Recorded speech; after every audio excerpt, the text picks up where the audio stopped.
bad. It's kind of fun.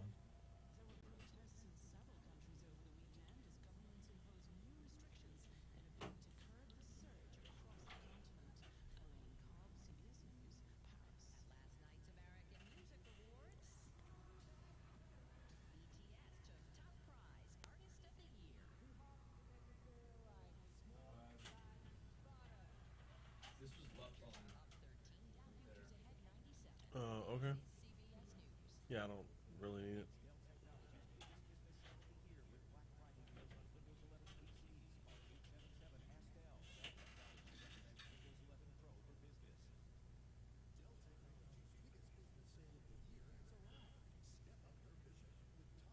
Freezing cold this morning, and I don't know why. Yeah.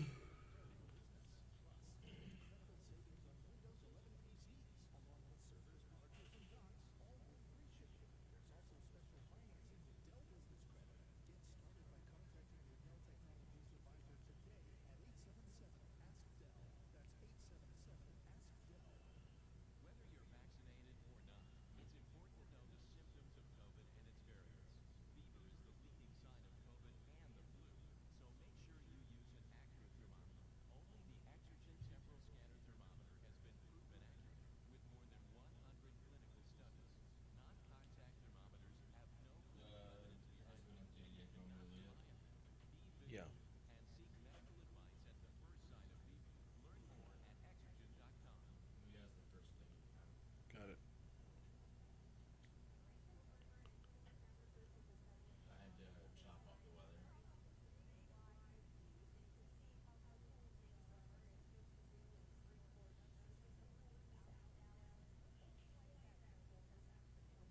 Did she used to send one over just for us? It was always on the Google Drive. Right, but it was what it used to be called. The first three letters of the day, AMWX. Okay.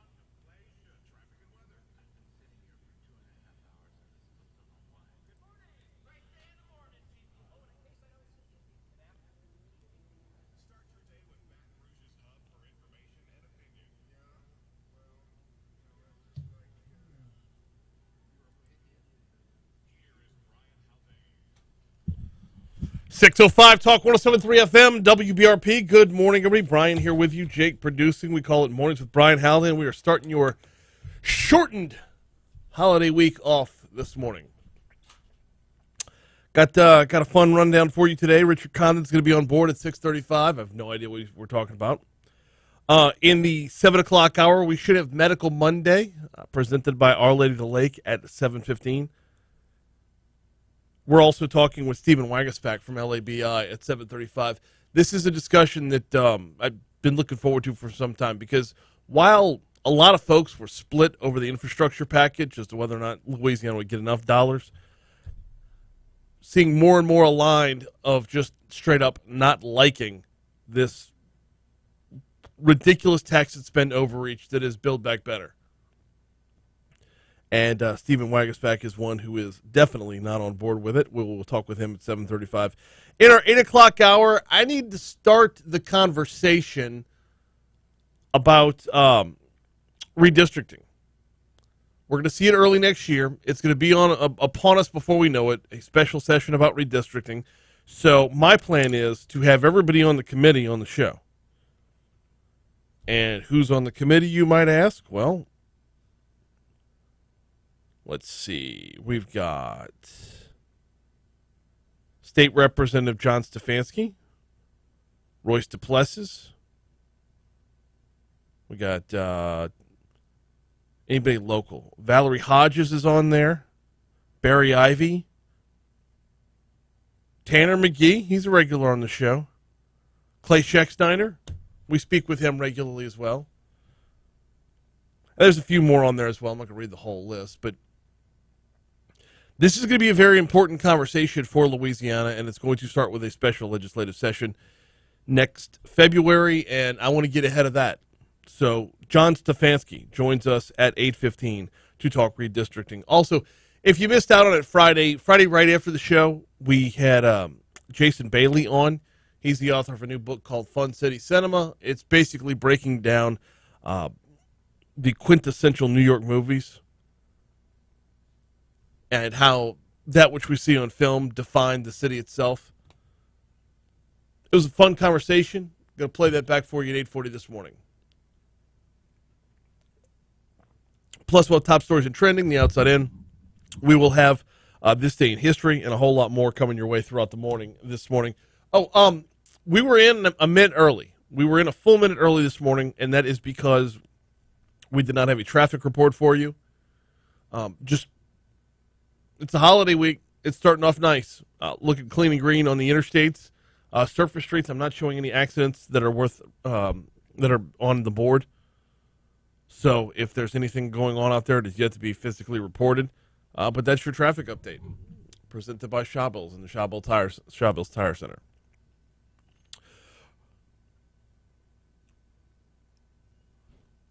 Going to be tough to not be sports heavy this morning as well, with LSU pulling out a win that didn't feel like a win, the Saints not even getting a win that didn't feel like a win, and another coach in the Southeastern Conference fired before the season was over with. And that's a tough pill to swallow, too, because like everybody thought Dan Mullen was this genius. Dan Mullen out at Florida, by the way. Everybody thought Dan Mullen was like this offensive genius and one of the most highly sought, highly touted coaches out there. And in little to no time, in very short order, he's out at Florida. And it shows why. His team quit on him.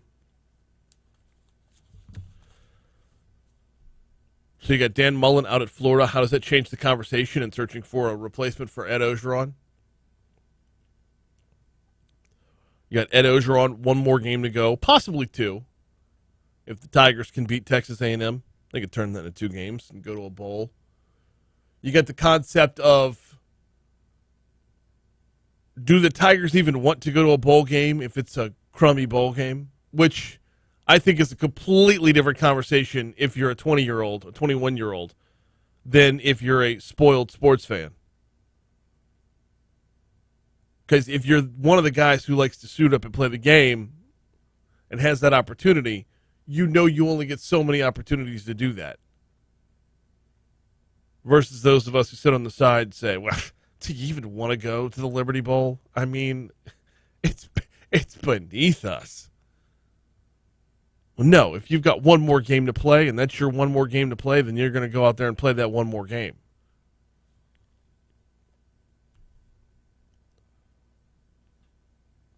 And where does LSU go from here? That's another conversation that's about to get really, really ramped up. Anyway, that's where we're at for right now, and that's where we're going to have to pause for right now as well. When we come back, we'll have a little bit of audio from Ed Ogeron post-game. We'll have a little audio from Sean Payton post-game. And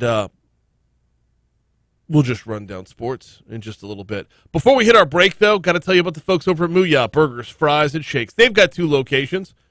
One is on Segan Lane, just north of Industriplex. The other is on Bluebonnet and Highland Road. Kids are out of school this week?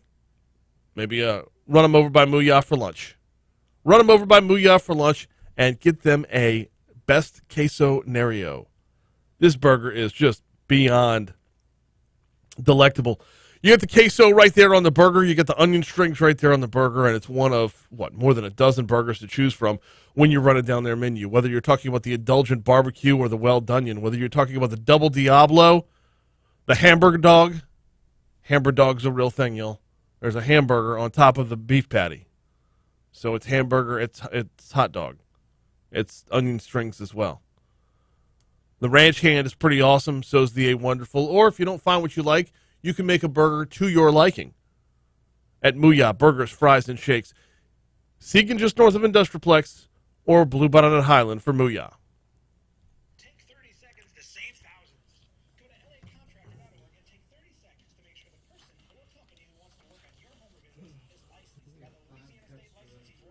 Yep. How much is 30 seconds worth to you? That's LAContractor.org.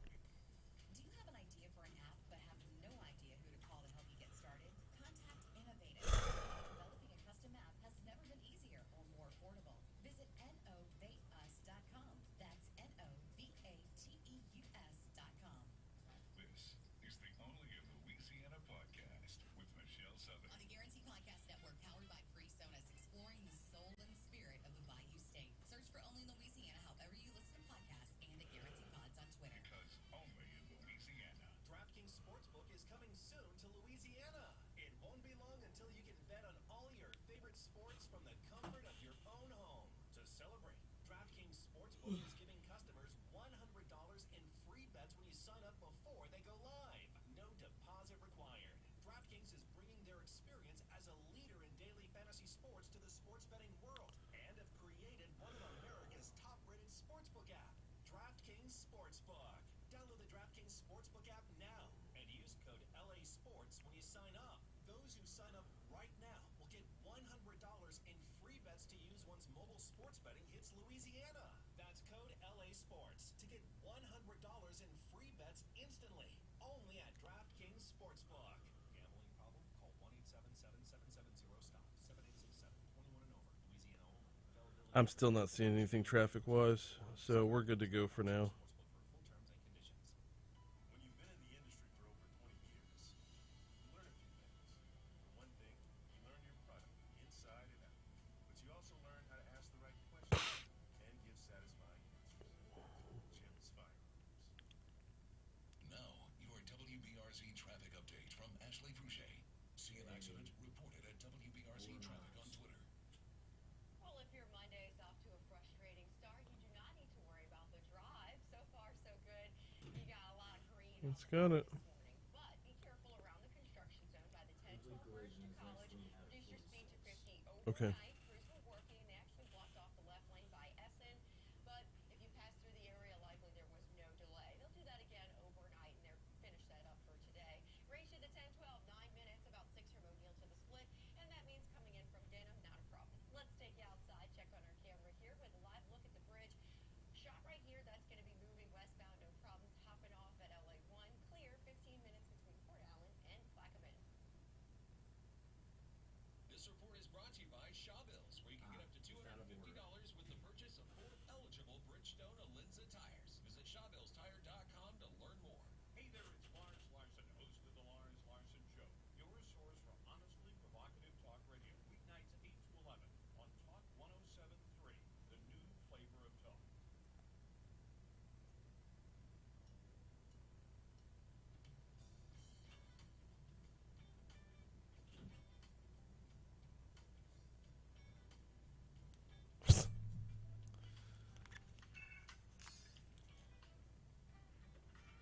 Oh. 6:15, Talk 107.3 FM, WBRP. Sports time. Because otherwise I'm going to talk myself into a hamburger dog for lunch. Sports time on Talk 107.3 FM. We are going to start with LSU and then move over towards the Saints. Tigers ended their 3-game losing streak with a 24-14 win over ULM. Quarterback Max Johnson was back as the starting quarterback, threw for 319 yards and 2 touchdowns. Garrett Nussmeier did not play. Not going to play this week either, as it's looking like he is going to pack it in to make sure he protects his red shirt. The offense still had trouble putting points on the board. Coach Ed Ogeron admits it was not a pretty win. Very pleased with the win. Did we play great? No. Did we make some mistakes? Yeah. But we won the game. And, as long as it takes A&M. And we already set our sights on them. Some things to fix on the offensive defense. Fake punt. I wish I could have called it back. It was open. John Trey slipped. They gave them 7 points. I felt bad about that. But in that, I thought the defense had a heck of a game. John Trey slipped. All right, the fake punt was awful, by the way. It was... You needed a guy with a heck of an arm to make that pass. That ball just felt like it was sitting in the air. Anyway, that's neither here nor there. I'm hard-pressed to be hypercritical of the final score because we do need to remember 14 points got pulled off the board. Now, via replay, right? You had Jay Ward's pick 6, which, oh, my goodness, are you kidding me? Then you had another touchdown pulled off as well. So it was an ugly win, and it still would have been an ugly win even with those 14 points put back on the board. But nonetheless, I'm not expecting anything that we saw Saturday to come back around this Saturday either. By the way, this was the third straight game the defense held an opponent to fewer than 21 points. The LSU defense is looking right as rain right now. Offense, not so much. Now, the regular season will end Saturday at home against Texas A&M. A win for the Tigers will make them bowl eligible, but Ogeron says it's not the bowl game that is their main motivation. I think our guys are going to be energized. And I don't think it's playing for a bowl game. I think it's beating Texas A&M. I think that's going to be I know it will. That will be a motivating factor. The way the A&M rivalry has evolved has been really great. I mean, to have somebody else that just absolutely hate on a regular basis has been absolutely fantastic. Take it all the way back to the 7 overtime game. Actually, take it back before that. Take it back before that when it looked like Jimbo Fisher was going to be the next head coach here, and then he wasn't. Take it back to when Les Miles was carried off the field. Now you got the 7 overtime game, and things just get petty beyond that.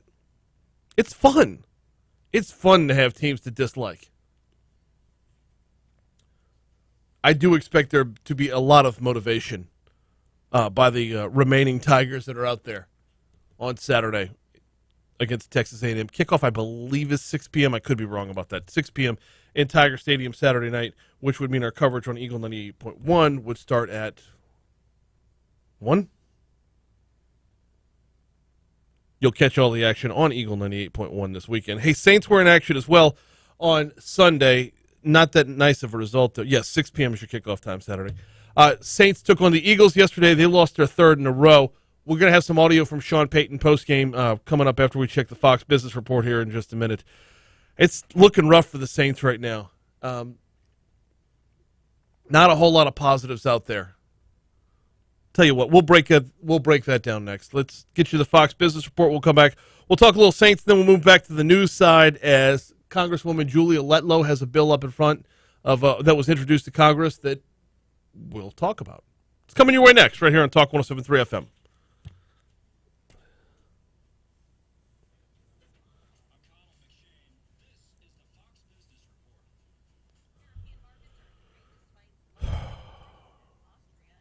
Did I send you the 3 Letlow cuts?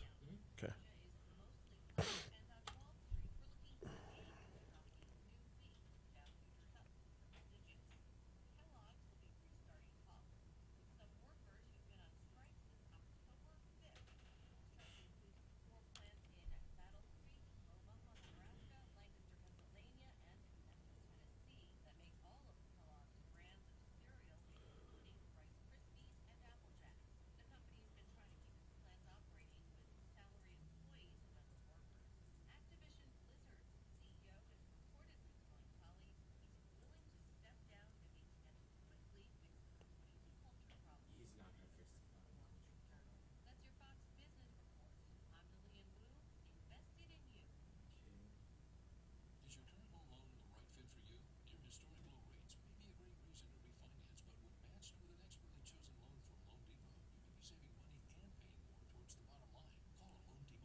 seen an angry guy who has one sector that he seems to get higher ratings than the others, got 42% approval right now, in a country with a compliant press, and he gets 54% approval of handling the pandemic, so he keeps coming out with these proclamations. We got to get everybody vaccinated. Here's my booster shot, even if the science is not behind it. Brian, kill me.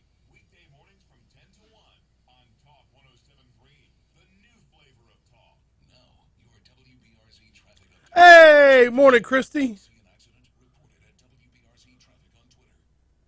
Didn't want to text. I didn't want to. If you had the opportunity to catch a couple extra winks of sleep this morning, I wanted to make sure you got that. You got a lot of green on the map this morning, but But good morning, Boo. construction zone by the 10-12 bridge to College. Reduced your speed to 50 overnight. Crews were working. They actually blocked off the left lane by Essen. But if you pass through the area, likely there was no delay. They'll do that again overnight, and they're finish that up for today. Range to the 10-12, 9 minutes, about 6 from O'Neill to the split. And that means coming in from Denham, not a problem. Let's take you out. Oh, no. Here with a live look at the bridge. Shot right here, that's going to be moving westbound, no problem. Popping off at LA 1. Clear, 15 minutes between Port Allen and Plaquemine. This report is brought to you by Shawbills, where you can get up to $250 with the purchase of 4 eligible Bridgestone Alinza tires. Visit Shawbills. Oh, good job. Nice. All right. Well, go get them.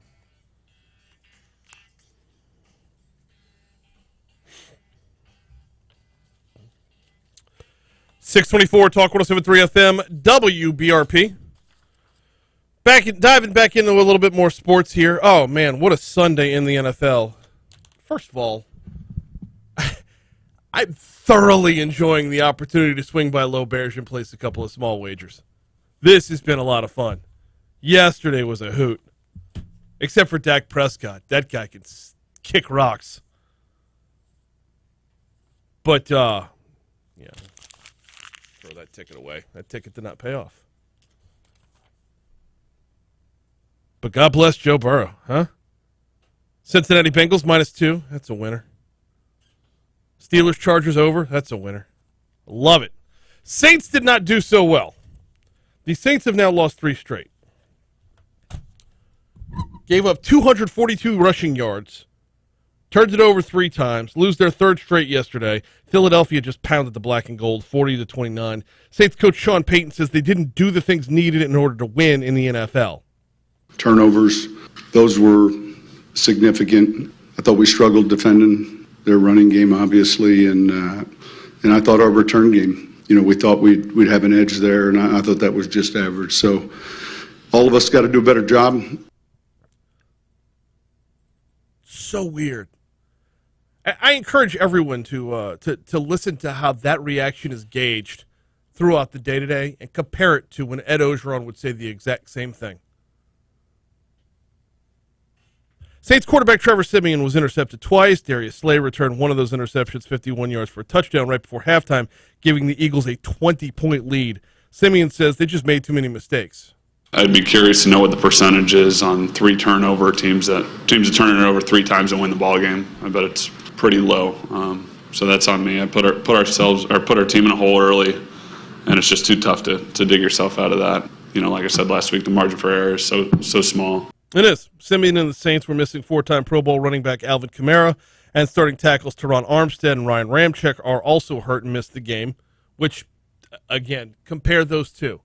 Saints missing guys versus LSU missing guys. Injury-laden season for both programs. New Orleans doesn't have a whole lot of time to heal. They will host the Bills on Thanksgiving night. Siemian says they got to bounce back. They got to rebound quickly. I think we can do it. I think we got the players. I think the one thing is nobody's saying, hey, we're dinged up. It's the NFL. The train's moving. We'll be ready to play Thursday. I think the urgency is high right now, as it was before this game, but it's high for sure.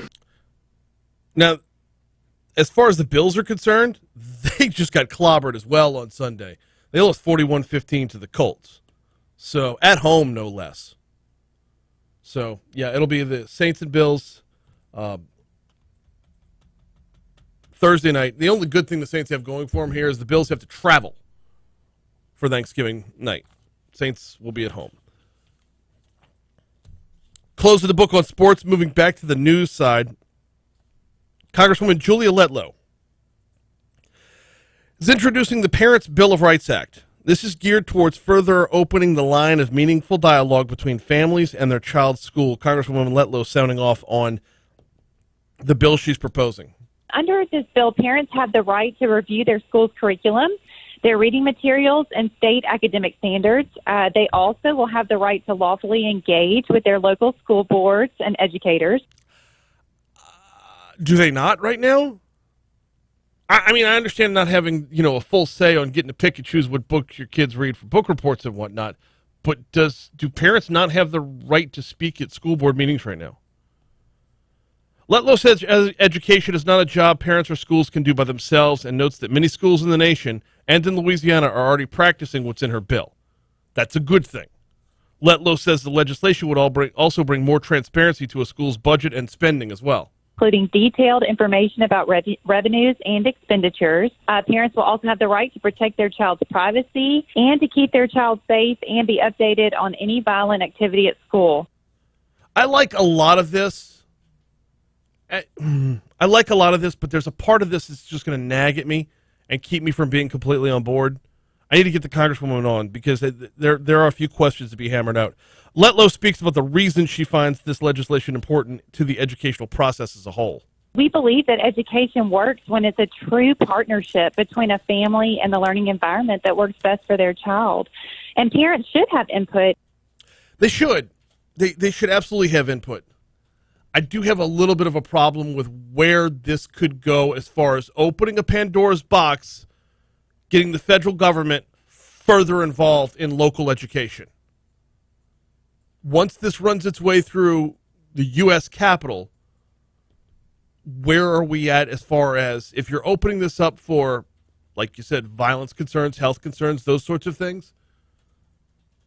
You're telling the federal government, yes, this is now open ground. It starts with the Parents' Bill of Rights, and who knows where those that want the most interaction from a federal level will kick the door in from there. Congressman Graves joined Congresswoman Letlow in introducing the bill, so I've got him coming on Wednesday. Maybe we could talk about that a little bit. It's one of those that looks like it's a really, really good idea in principle, but the law of unintended consequences always rears its ugly head. We'll continue that conversation later on. Right now, we got to take a break for news, traffic, and weather. When we come back, Richard Condon stops by. What are we talking about? I don't know.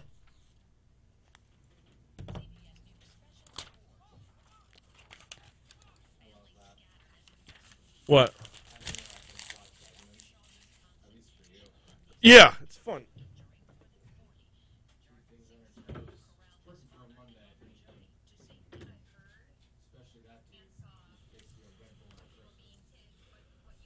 Yep. I haven't even hopped on YouTube yet. Who's in YouTube this morning? Anybody fun? I don't. No, I'm sure it will be. Here's the thing, though, is a lot of the audience is parents, and a lot of parents take the week off because their kids have the week off in the hopes of sleeping. But here's the little side note, and most parents will agree with me on this. When kids have the opportunity to sleep in, they don't.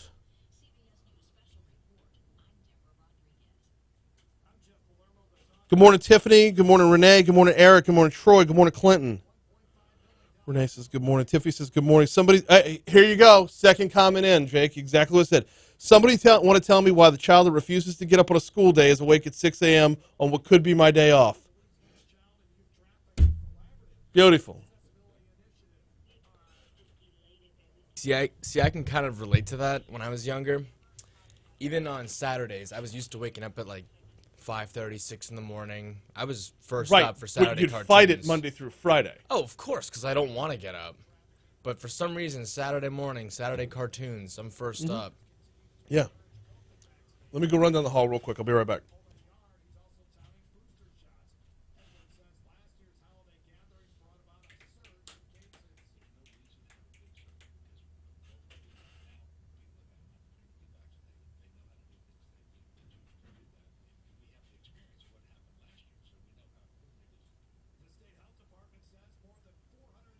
Children and adults received their first dose of a COVID-19 vaccine.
All right, Dan. All right, Dan.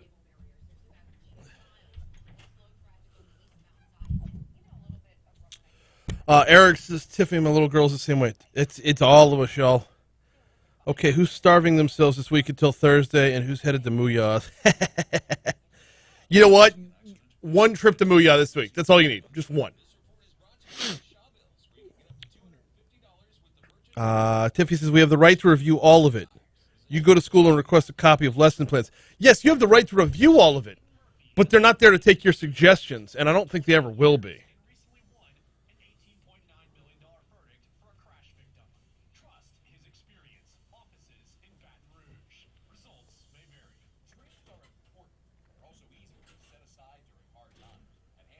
I don't know. My biggest issue with the whole thing is the unintended consequences. The Parents' Bill of Rights. It scares me.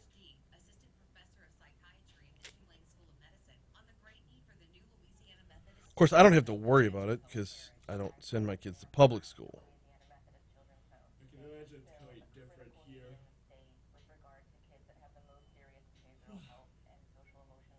Oh, snap. John Stefanski's going to be at the press club today. Well, looks like we got him first.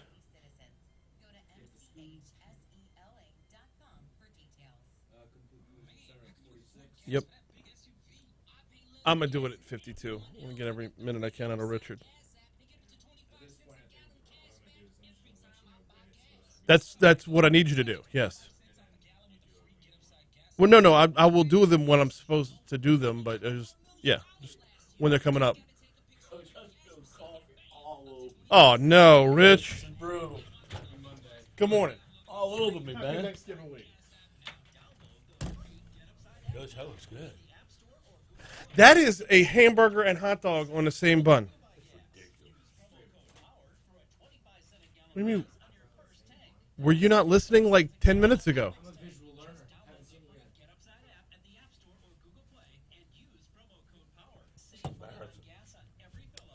You'll be all right.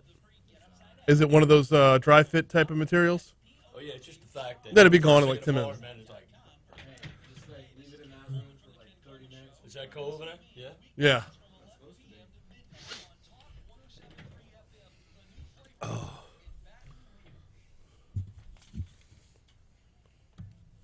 Wow.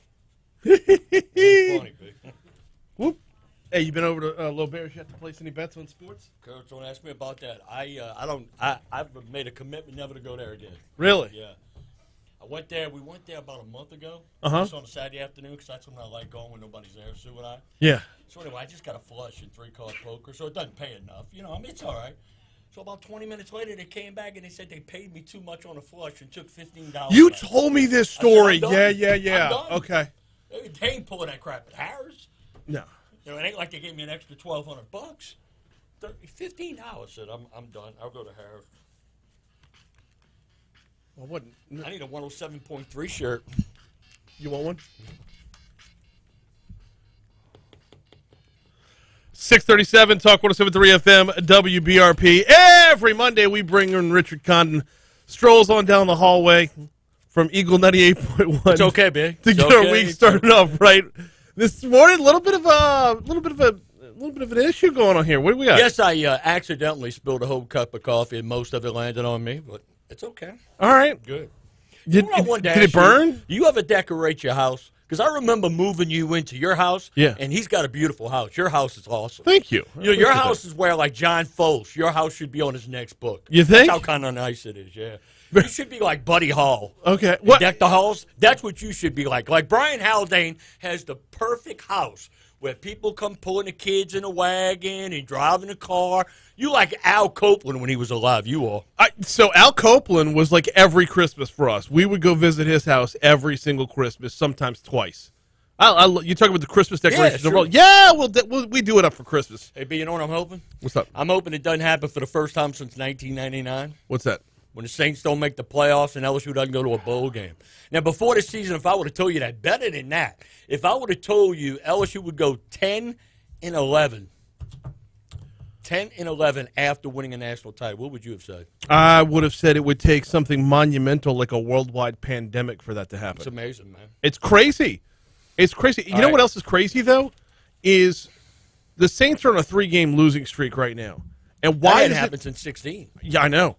Why is it that when Sean Payton hits the microphone and says, well, it's my fault, I got to coach him up, we got to do better, that somehow gets him a pass. But when Ed Ogeron would say the same thing, it's like, that's unacceptable. You know what, man? You're funny when you mention that because I remember, like 1 year ago, like it was like after every game. It was the penalties. It was the turnovers. It's constant. But for whatever reason, Sean Payton, he gets a free pass. He gets a pass. Too many injuries. Okay, I get it. But it's the exact same story at Tiger Stadium as it is in the Superdome, and one is judged on a different spectrum than the other. How about this, B? I was waiting for this. Now, you know where they're giving out those free COVID shots again? Not free. It's like Visas, $100 gift cards. Uh-huh. You see, I feel sorry for this poor child. See, they ought to charge these parents with endangerment. You ready for this, Charles said? They did it at Quarters again. Yeah. And they also had another event on Saturday here in town. Listen to this quote. At first, I was like, I don't want to get the shot, until my dad was like, we're going to have money with this. This is what scared me. Yes. I mean, that's child abandonment. And how do you keep track? No. Endangerment, yeah, it is. How do you keep track if this kid goes there one day and goes across town next week and then goes down the hall the other day? You don't know. Well, how is this different from a parent saying, you're the child, I'm the parent. We're going to do what I say because this is my house, my rules. That is parenting. Hey, all those kids that went there and got the shot, that 10,000 pennies they get, how many of those pennies you think actually they're going to spend? Of the 10,000 pennies, and that's why I can't disagree with you, because I see where you're going with this. The kid gets a shot, the parent lifts the gift card. Yep. There's no question about it. Scoops and scores. I know. And he wasn't like Alan Page, running the wrong way. But there is something to the idea, though, that because we went through this in our house. Our 14-year-old was on the fence about getting the shot. There was a part of me that said, I'm the parent. If I say you get the shot, you get the dadgum shot. Now, it didn't come to that. She came around. She was like, no. A lot of my friends are getting it. It looks like it's safe. It feels like the right thing to do. So she eventually got it. The 9-year-old wants in. The 9-year-old wants in completely. So we'll probably get that done in the next week or so. But there's a part of me that says the parents have the call here. Now, their motivation is clearly messed up, but the motivation isn't over the health. The motivation isn't over the well-being. The motivation is over the $100. Have you made your plan, Jeff, for Thanksgiving? Yeah, we go to my in-laws' house. And they have the turkey, the whole bit? Yeah. Real. Well, I got the steak marinating, got that, and I got the baked potato stuffed. Got that ready to put in the oven. Very nice. But some of our plans have been pretty much squelched now, B. Why? Because normally we go to Club Charcoal on Thanksgiving evening to work off the holidays. What's the Club food. Charcoal? Club Charcoal. It's right there on Plank Road where 3 got wounded and 1 got shot and killed on Sunday morning. That. We normally go dance the butterball off in the dressing and the pumpkin pie. But this year we're going to have to do something else. I just think it's getting a little dangerous. You think it's getting there? Dangerous, yeah. Is it getting there? We're taking my grown kids there. I just do. We used to That's do it a all the shame, time. too. Now check this out. You're not going to believe this. You played a little Pop Warner football, didn't you? No, you know what? I didn't play football until my junior year of high school. Okay, that's why you like you are. Now look, let me just tell you this, dude. Baseball and basketball. No, football. Attacking the man with the football. When the wind was blowing wrong, you had a I play football in the schoolyard all the time. I play 3 flies in. Putting your thigh I lost a tooth playing 3 flies in. And you got Peter Frampton playing in the A-track. 1-1-1-1-1-1. Yes, right? A cameo for me. So but check this out. Flower Mounds Rebels. It's a 7- and 8-year-old Pop Warner team over in Fort Worth, right? Okay. They've outscored their opponents this year, 199-6. Good for them. So the coaches and the parents voted them out of the playoffs because they're too good. That's good for them. Are you kidding me, right? No. Give them a gold jacket and retire them. No. The fact is the kids are disappointed. Now we penalizing kids because they're too good. Right. No. We're not penalizing them. We're putting them on a pedestal. No, but they got to play in the playoffs. That's why they played so hard. The parents and the coaches of the other team won't allow them to play in the playoffs because they're too good. Right. The parents and the coaches of the other team have said, we are second rate. Kids are giving them a trophy. They feel bad that little Johnny and little Jimmy are going to get their ass whipped. The parents of that's exactly why they're scared. They're scared. They said they're scared. Good for them. Good for them for owning their own deficiencies. And you know what? Good for them for stepping up and saying, we're not good enough. You always find an intelligent angle. That's why I don't like being here with you. You make me look crap. bad. It's such garbage. No, you don't need any help with that, buddy. You're fine on your own. We trust you. No. You're not fine on your own, but at least you're open and saying we're not good enough. You come out of the closet and say, we're not good enough. You know, all the people who don't believe in the death penalty, that's because you didn't have a child marching in that Christmas parade in Wisconsin last night. You know what? How amazing is that? I wonder what your buddy Franz thinks of that. We'll talk to Franz about that. And here's what I don't understand. Why did they have a blackout? What is that about? Why did they turn the power off all over town? You didn't see that?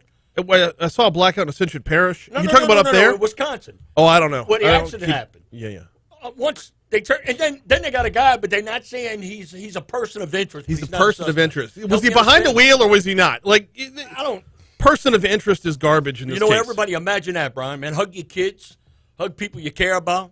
Because something like that, man, you go to a Christmas parade, the last thing you're thinking is that your child or your wife, your sister, or family member, or friend, or neighbor's not coming home. That's got to be the craziest thing, one of the craziest things ever. We got Christmas parades on the way down here. We got the downtown one and we got the Jones Creek one. I tell you one thing, I did see something over the weekend I thought I'd never see. LSU faking a punt against an in-state school. I never thought I'd see that. When you got to resort to faking a punt against ULM? When you have a 17-point lead, there was no reason to do that. That was no. All right, so let me ask you this: do you have a favorite? Who you want to replace that? Do you have somebody? Not really, because the ones who are the front runners I don't like either one of them.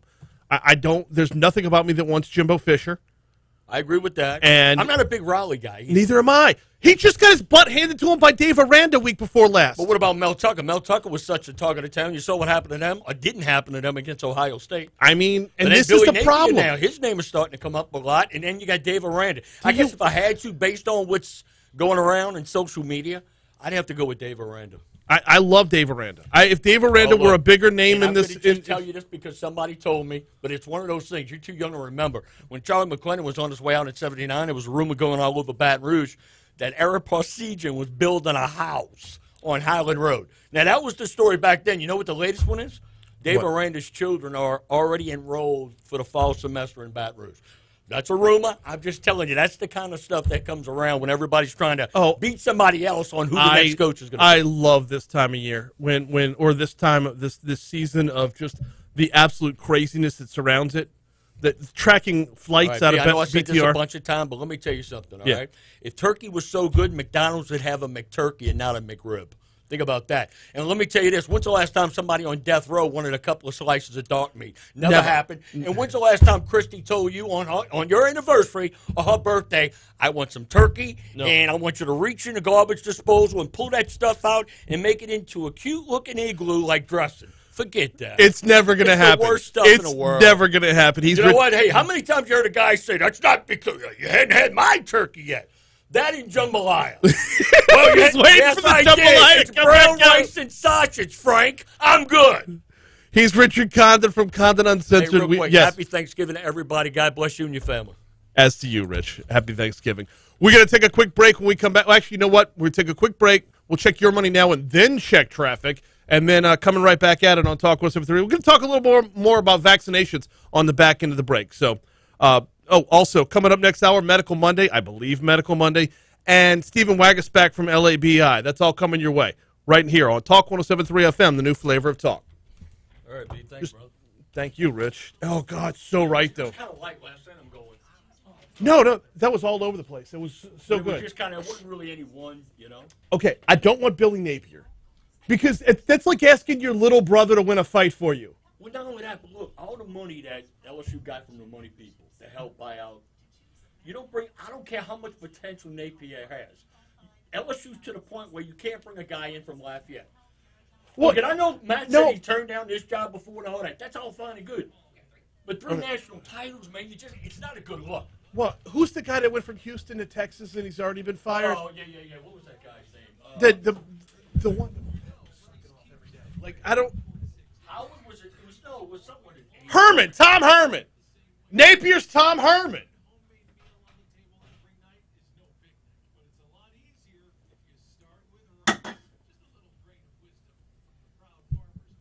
Oh, Copeland's house was the best, y'all.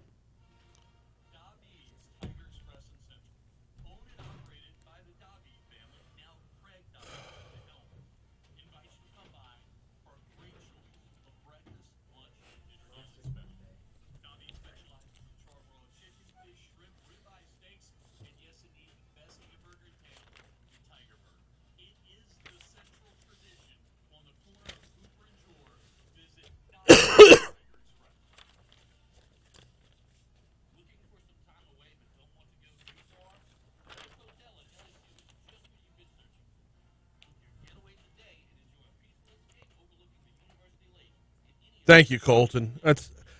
Look, I'm super duper high on Dave Aranda right now. He's doing it at a school that is traditionally an underperforming school. He's playing defense in the Big 12 for bleep's sake. Where the conversation starts and continues. Talk 107.3, the new flavor of talk. Privacy policy and flagging that information for European users after Irish regulators slapped the chat service with a record fine for breaching strict EU data privacy rules. Starting today, WhatsApp privacy policy will be reorganized to provide more information on the Scoop and score. WhatsApp is owned by Facebook, now renamed Meta Platforms. Pentagon is seeking bids from the four largest cloud providers for a controversial multi-billion You got 7, 8, and 9 here? Cool. the Defense Department announced its All right, I'm going to knock out the complete collision first. warfighting cloud capability, the successor to the $10 billion joint enterprise defense infrastructure that was canceled. Do what? I made $70. Well, $66 and $66.90. So 3 different entries, all 3 won something. The buddies that I do a league with, 8 guys participated. I got first place, $50.40 there. Played in 2 different DraftKings competitions, won $15 in one and $1.50 in another. So, You know what that sounds like? what? A nice day at the office. Yeah, I mean, between that and the bets over at Loberge, I'm all fired Hey, up. we take those. Think about it, 66.60 in fantasy. So let's 66.90 in fantasy. So let's see what I did here. 66.9 plus 38.60. 38 even. $143.50 over the weekend. And all of that, well, minus $12. I had to pay $12 at Loberge. The rest of it was house money. So minus 12, made $131.50 over the weekend. Just think about it. You didn't have that money 3 days ago. I'll take that all day long. Mm-hmm.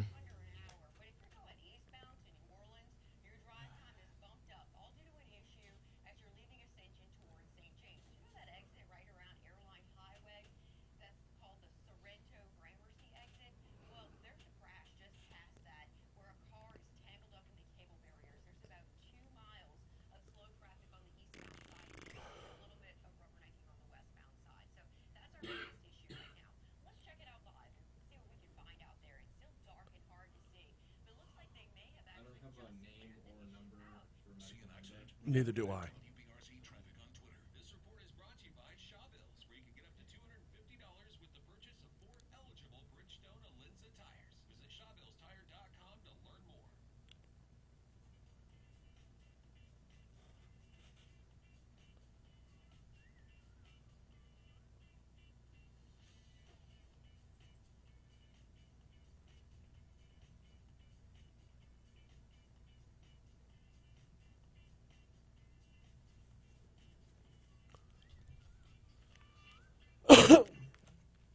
.653 Talk 107.3 FM WBRP mornings with Brian Haldane, rolling right along. We're going to dive into that vaccination topic in just a second. First, though, got to remind you about the folks over at Complete Collision Center. They've got 2 locations here for you. One is on Plank Road up in Zachary. The other is on Perkins, just east of Bluebonnet in Baton Rouge. Smaller footprint over at Perkins, but nothing they can't get done there. Both locations, what you're going to find is top-notch continuing education, top-notch continued commitment to certifications. More than a dozen major car manufacturers have certified Complete Collision. They also have the iCar Gold Class certification. Short story on that is it puts them in the top 15% of body shops nationwide. For a longer story, visit CompleteCollision.com. CompleteCollision.com. If you're ever in an accident, you're in charge of where your car goes. Not the insurance company. Definitely not the insurance company. They're going to send you where they have a deal hammered out with a body shop, which makes the insurance company the customer, not you. Don't let the insurance company, don't let the wrecker service, the tow truck that pulls up on the scene, don't let any of these folks influence where you're sending your car. You choose where you're sending your car, not your insurance company, which is why I tell you every day to put this number in your phone, 768-9898. 768-9898. Of course, area code 225. It's better to have it and not need it than need it and not have it. Know where you're going ahead of time. Don't let who you choose to repair your vehicle be your second accident. Check out CompleteCollision.com. So, moving into the holiday season, Governor John Bel Edwards, and he did this on his Ask the Governor show last week, and you heard a little bit about it in news at the bottom of the hour a little while ago. Governor John Bel Edwards continuing to encourage COVID vaccinations, and for those who already are, he's touting the booster shots as well. Edwards says last year's holiday gatherings brought about a surge in cases. There's no reason to have a big surge because of multiple reasons. Now people have had an opportunity to be vaccinated. They know how to do things safely if they choose to do that. And we have the experience of what happened last year, so we know how important it is to do it. Huge difference, though, with the number. I mean, we're talking like at this time last year, vaccines were just barely introduced. At this time last year, you had to be, over 65 to get a vaccine. They hadn't even moved it out of that first tier yet. Remember when we were having the arguments about when should teachers be able to get in? When should those, who aren't seniors be able to get in? And now we're pushing booster shots for everybody over the age of 18? Completely different scenario this year. By the way, boosters are available for anyone 18 and older, already fully vaccinated, provided it's been more than 6 months since your last dose or 2 months since the Johnson & Johnson dose. Governor Edwards says it's important to boost your immunity to protect those who are more susceptible. Especially when we're gathering with people who, by their age or physical health condition, renders them more vulnerable to the disease. I'm not making an argument against the booster shot. I'm just saying the way we've played these vaccines out to begin with does not motivate me to get it. I know, that's such an irresponsible thing to say. But I was responsible for the first time around. I was one of the first in line. Well, as soon as my category was eligible, I did not hesitate to get in line to get vaccinated. Then come to find out a month or so later that there's payment along with this as well. There's carrot on the end of the stick. So, learn my lesson. I was taught very, very thoroughly that if you don't do the responsible thing, there are rewards in it for you. By the way, vaccine immunity has been shown to drop after 6 months on the 2-dose vaccines, which I'm not even opening this Pandora's box. I don't want to hear it. Don't comment on YouTube about how natural immunity lasts forever because it doesn't. We're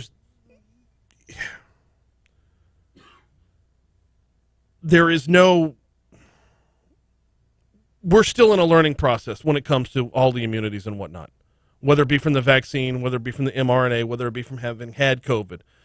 By the way, 2 months after the 1-dose vaccine is a different scenario, so note who you got your vaccine from before knowing if you're eligible for your booster. But overall, Governor Edwards does say it's better to add a booster. To increase the potency of the immunities that the vaccine confers on individuals, and then you can feel better about the holidays as well. It's also been approved to mix and match your doses, which I just find hilarious. Because let's be very, very real. If you were happy with what you got, why would you not go get the same thing? And if you weren't happy with what you got, you're not getting in line to get it again. The number of people who, let's say, and I'm just throwing names out there, I'm not like endorsing one over the other, but let's say you got Pfizer. You got your first dose of Pfizer, everything's good. You got your second dose of Pfizer, everything's good. You're going to get Pfizer again. You got your first dose of Pfizer, everything was okay. Second dose, you got a little sick. Odds are you are less likely to line up for a booster right now. Same thing would go for Moderna or Johnson & Johnson.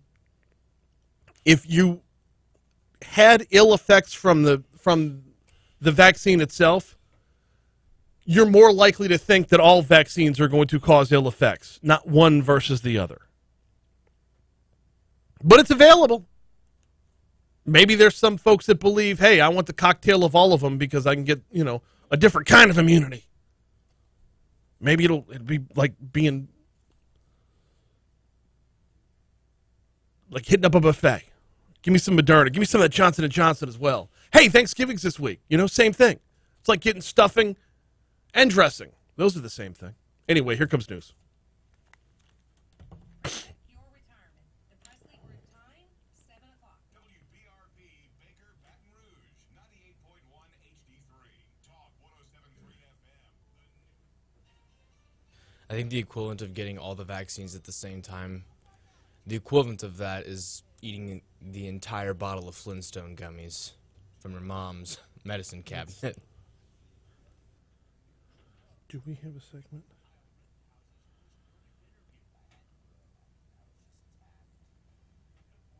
All right. I have emailed.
Bent over at wait, me or Rich?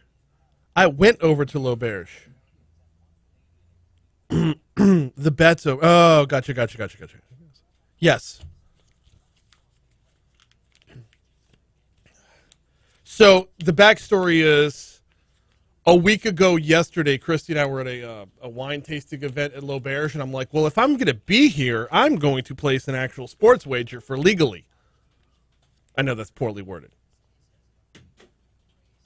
But I was there a week ago Sunday, laid down a couple bets, so I had the ticket to cash in, and I'm like, there's a couple games I like this weekend too. So after church yesterday, I was like, Chris and I are like, let's go run around a little bit. So we went over to L'Auberge. We enjoyed some BRQ for brunch. It was, all in all, a great Sunday. And now I've got more tickets, so obviously I've got to go back again. That's where they get you. The house always wins. But I'm going to ride this out while I can.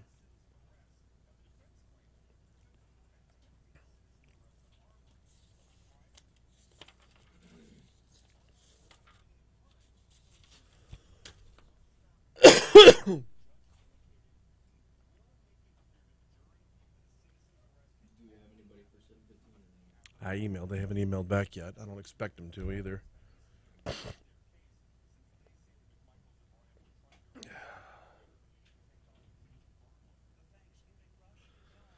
You know there has to be someone that has done all three vaccines. Oh, I know. I have no doubt. And I bet they talk about it. They probably talk about it more than a vegan talks about being a vegan.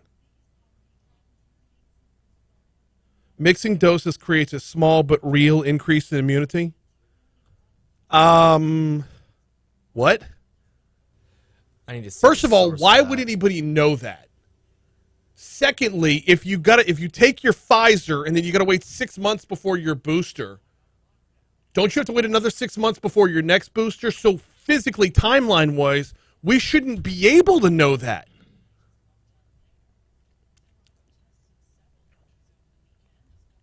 Even if you started with Johnson & Johnson, no, maybe if you had Johnson & Johnson in the middle one, because then you'd only wait 2 more months. They're early. All right, let's rewind the clock. If you started with Pfizer, like right at the block, you were day one Pfizer, right? 3 weeks later, you got your bump. 6 months later, you got Johnson & Johnson. You would now be eligible for Moderna. Yeah. Yeah, like this week. Byron says, I was disappointed I didn't get the Pfizer vaccine since they also make Viagra. I was hoping it would harden my immunity. This is why I need to read Byron's posts to myself before reading them out loud. Every freaking time. Nice one, Byron. Yeah, no, I'll remember that for a week, and then he'll get me again. Are you allowed to wager on who will be LSU's coach? You know what? I don't know. Is he asking, are you allowed to, like, bet on who the next LSU coach is? Yeah. Okay. Probably. There's not a whole lot of prop bets yet, at least not rolling across the board where I was at. Because multiple studies have shown it to be true. But how? Okay.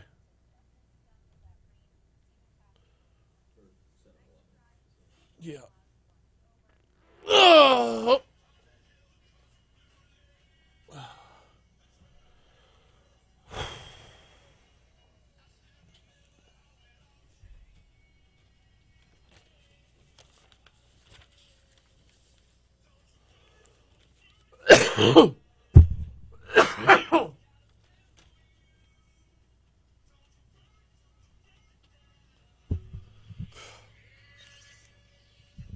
.706 Talk 107.3 FM WBRP. Hour 2 of Mornings with Brian Haldane coming your way right now. Brian here with you. Jake producing. Got a busy hour for you this hour. Really looking forward to the conversation with Stephen Wagasback at 7:35 this morning. As infrastructure signed, sealed, delivered, right? Money is on the way to Louisiana, possibly more on top of that, more than just the guaranteed dollars on the way. But now we're already back in the thick of it. No sooner than Congress passes $1.2 trillion in spending, they start itching again. Congress, which has turned into a sailor on shore leave when it comes to just money burning a hole in their pocket, ready to spend another, I believe it's $1.8 trillion this time, and that, believe it or not, has been negotiated down from what was originally $4.2 trillion. At a certain point, do we not all look in the mirror and say, wait a minute, this money isn't just invented, it's not just thought up out of the clear blue sky, it's got to come from somewhere. Oh, but what the good can it do? Yeah, in the short term, but what's it going to do to us on the back end as well? We'll talk with Stephen Wagasback at 7:35. Still kind of trying to get confirmation on Medical Monday for our next segment. We have Our Lady of the Lake on every single week for Medical Monday, but it is a holiday week, so hoping to see if that is there. If not, we got a lot to talk about anyway, so we will have no shortage of topics. Going to get you to the outside in just a minute, but first, got to remind you about the folks over at the Baton Rouge Mattress Outlet. Black Friday deals are in effect all week long. You got to mention you heard about it here. But swing by either location of the Baton Rouge Mattress Outlet, 4065 Florida Boulevard or the corner of Jefferson and Hoosier 2. Florida Boulevard location is Mid-City. Jefferson and Hoosier 2, obviously the southeastern portion of the parish. Regardless of the size of mattress you're looking for, they've got ridiculous deals on right now. The queen size, and you get a name brand mattress with this, and it applies to a number of different name brands, so we're not going to specify which one. But get yourself a queen size name brand mattress that would normally run you $900. Try $399 right now. King size, $1,100 is what was $1,100 is marked down to $549.99, and for a twin, what was $249 is now $119. But that queen's the one that's sticking out, man. $899 down to $399. Also, free pillow if you mention it here. If you mention you heard about it here, free delivery if you mention you heard about it here, and the Black Friday savings are going on all week long at the Baton Rouge Mattress Outlet. 4065 Florida Boulevard or 18181 Jefferson Highway. That is the corner of Jefferson and Hoosier 2 for the Baton Rouge Mattress Outlet. Time for top stories and trending. Let's roll.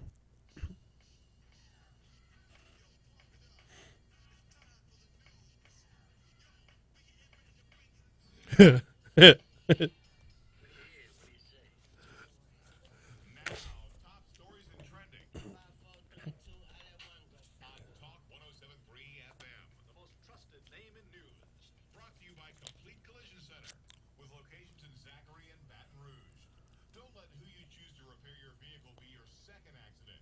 Choose CompleteCollision.com. I want to know absolutely everything that's happening. Over 470 children and adults received their first dose of a COVID-19 vaccine during a family-friendly community vaccination event at Quarters in Baton Rouge on Sunday. Condon was talking about this last hour. These individuals also received a Shot at 100 Visa debit card. State and local leaders deemed the event a success in making COVID-19 vaccines more accessible to families. According to statistics from the Louisiana Department of Health and the Centers for Disease Control and Prevention, more than 48% of Louisianans are fully vaccinated against COVID. Nearly 53%, which is about 2.5 million people, have taken at least one dose of the COVID-19 vaccine. Officers are investigating a sexual assault of a juvenile that was reported yesterday afternoon. Baton Rouge Police Department said the assault happened at, get ready for it, Tiger Plaza Apartments, which continues to pop up in the news. District Attorney Hiller Moore has sounded off last week about getting the apartments abated and the number of issues that will go into that. No more information was immediately available. This is a developing story. Baton Rouge Office of Motor Vehicles reopens today. We told you last week that they were shutting it down. This is the main location on Independence. They announced the closure Wednesday evening due to at least one of the 12 employees testing positive for COVID-19. One test positive, then everyone else who was unvaccinated had to go through testing before being able to come back to work. Well, they announced that as of today, appointments can be made at expresslane.org, and the office itself reopens today. One person is dead, another behind bars following a deadly shooting Saturday night in the 2600 block of Toulon Road. According to sheriff's deputies, detectives responded to the shooting around 9 p.m. Saturday night. 31-year-old Jason Rosales was found dead inside his apartment with 3 juvenile victims found unharmed. Witnesses say gunfire was exchanged after Rosales pointed his weapon at 46-year-old Aaron Joseph. Allegedly, Joseph then entered the home with a high-caliber rifle, fired at Rosales, killing him. Joseph was taken into custody, charged with first-degree murder and 3 counts of attempted first-degree murder. One person died, 4 others injured after a shooting in the parking lot of a bar on Plank Road early Sunday. Baton Rouge police said 31-year-old Cedric Parker died in the parking lot of the Charcoal Lounge around 2 a.m. 4 other people were shot, taken to the hospital. Their injuries are non-life-threatening. Police did not report any suspects nor motives in this shooting. That's a look at your top stories. Here is a look at what's trending this morning. LSU Wildlife Hospital released another bald eagle Friday as the facility is seeing a record number of 1,200 wild animals needing treatment. That's kind of max capacity for them. Quote, we've seen about a 20% increase, and we recognize that, says Dr. Mark Mitchell, director of the Veterinary Clinical Sciences at LSU. That's because a lot of people are conscientious that they are encountering these wildlife. They want to do something to help them. Now, this bird was injured by a car while looking for food in Livingston Parish last month, which Dr. Mitchell says is not usually how eagles are injured. One reason for the increase in injured wildlife is the building boom going on in the capital region, new neighborhoods being built in areas where those animals traditionally live. Side note, the vet hospital at LSU is no longer accepting young orphaned wildlife because they've run out of space to house them, which is just back to the original overall conscientiousness of the whole scenario. That's a look at your top stories and trending. Going to take a quick break in just a second. Want to remind you, Talk 107.3 is giving you a chance to enjoy a true Louisiana staycation on us at either the Renaissance or Watermark hotels. Simply take our staycation survey at talk1073.com and you will be instantly registered for one of 2 staycations every month at the Watermark or the Renaissance. We draw 2 winners a month. One on this show, one on the Jay Ducote show. Our October winners, Danielle Parrish won the one-night stay at the Watermark, and Dane DeLatte won the one-night stay at the Renaissance. Quick break, coming back next. Okay.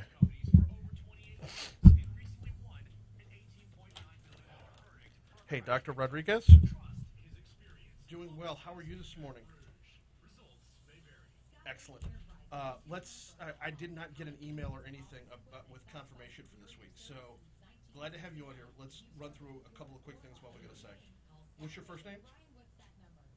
I'm sorry, say again? Lourdes?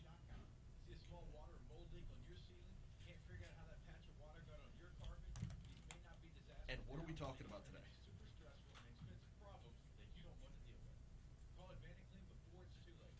There's no problem too big. Could you? Oh my goodness, that would be fantastic. With issues such as mold, a leaky sink, pipes bursting, flood damage, time is not on your side, but Advanticlean is. Don't wait until it's too late. Call 225-369-5228. Advanticlean.com. Now, your WBRZ traffic update from Ashley Fouché. Right now, no major delays going on out there. And earlier, we had an accident on I-10 eastbound near the Gramercy Sorrento exit involving a car that went into cable barriers. But that's clear, and there's no delay from that. We do have a breakdown just past the 10-12 split toward College in the construction zone. I'll show you in a moment, but no major congestion there. It's over to the side. And then on I-12 approaching I-10, we're getting our first pocket of just normal morning delays. Let's take you outside and check on that camera here. Again, this is between the split and College. DOTD, some lit up flares in place. Either this is a single car crash or a breakdown. Either way, no congestion approaching College Drive. See an accident? Report it at WBRZ Traffic on Twitter. This report is brought to you by Shawbills, where you can get up to $250 with the purchase of 4 eligible Bridgestone Alinza tires. Visit ShawbillsTire.com to learn more.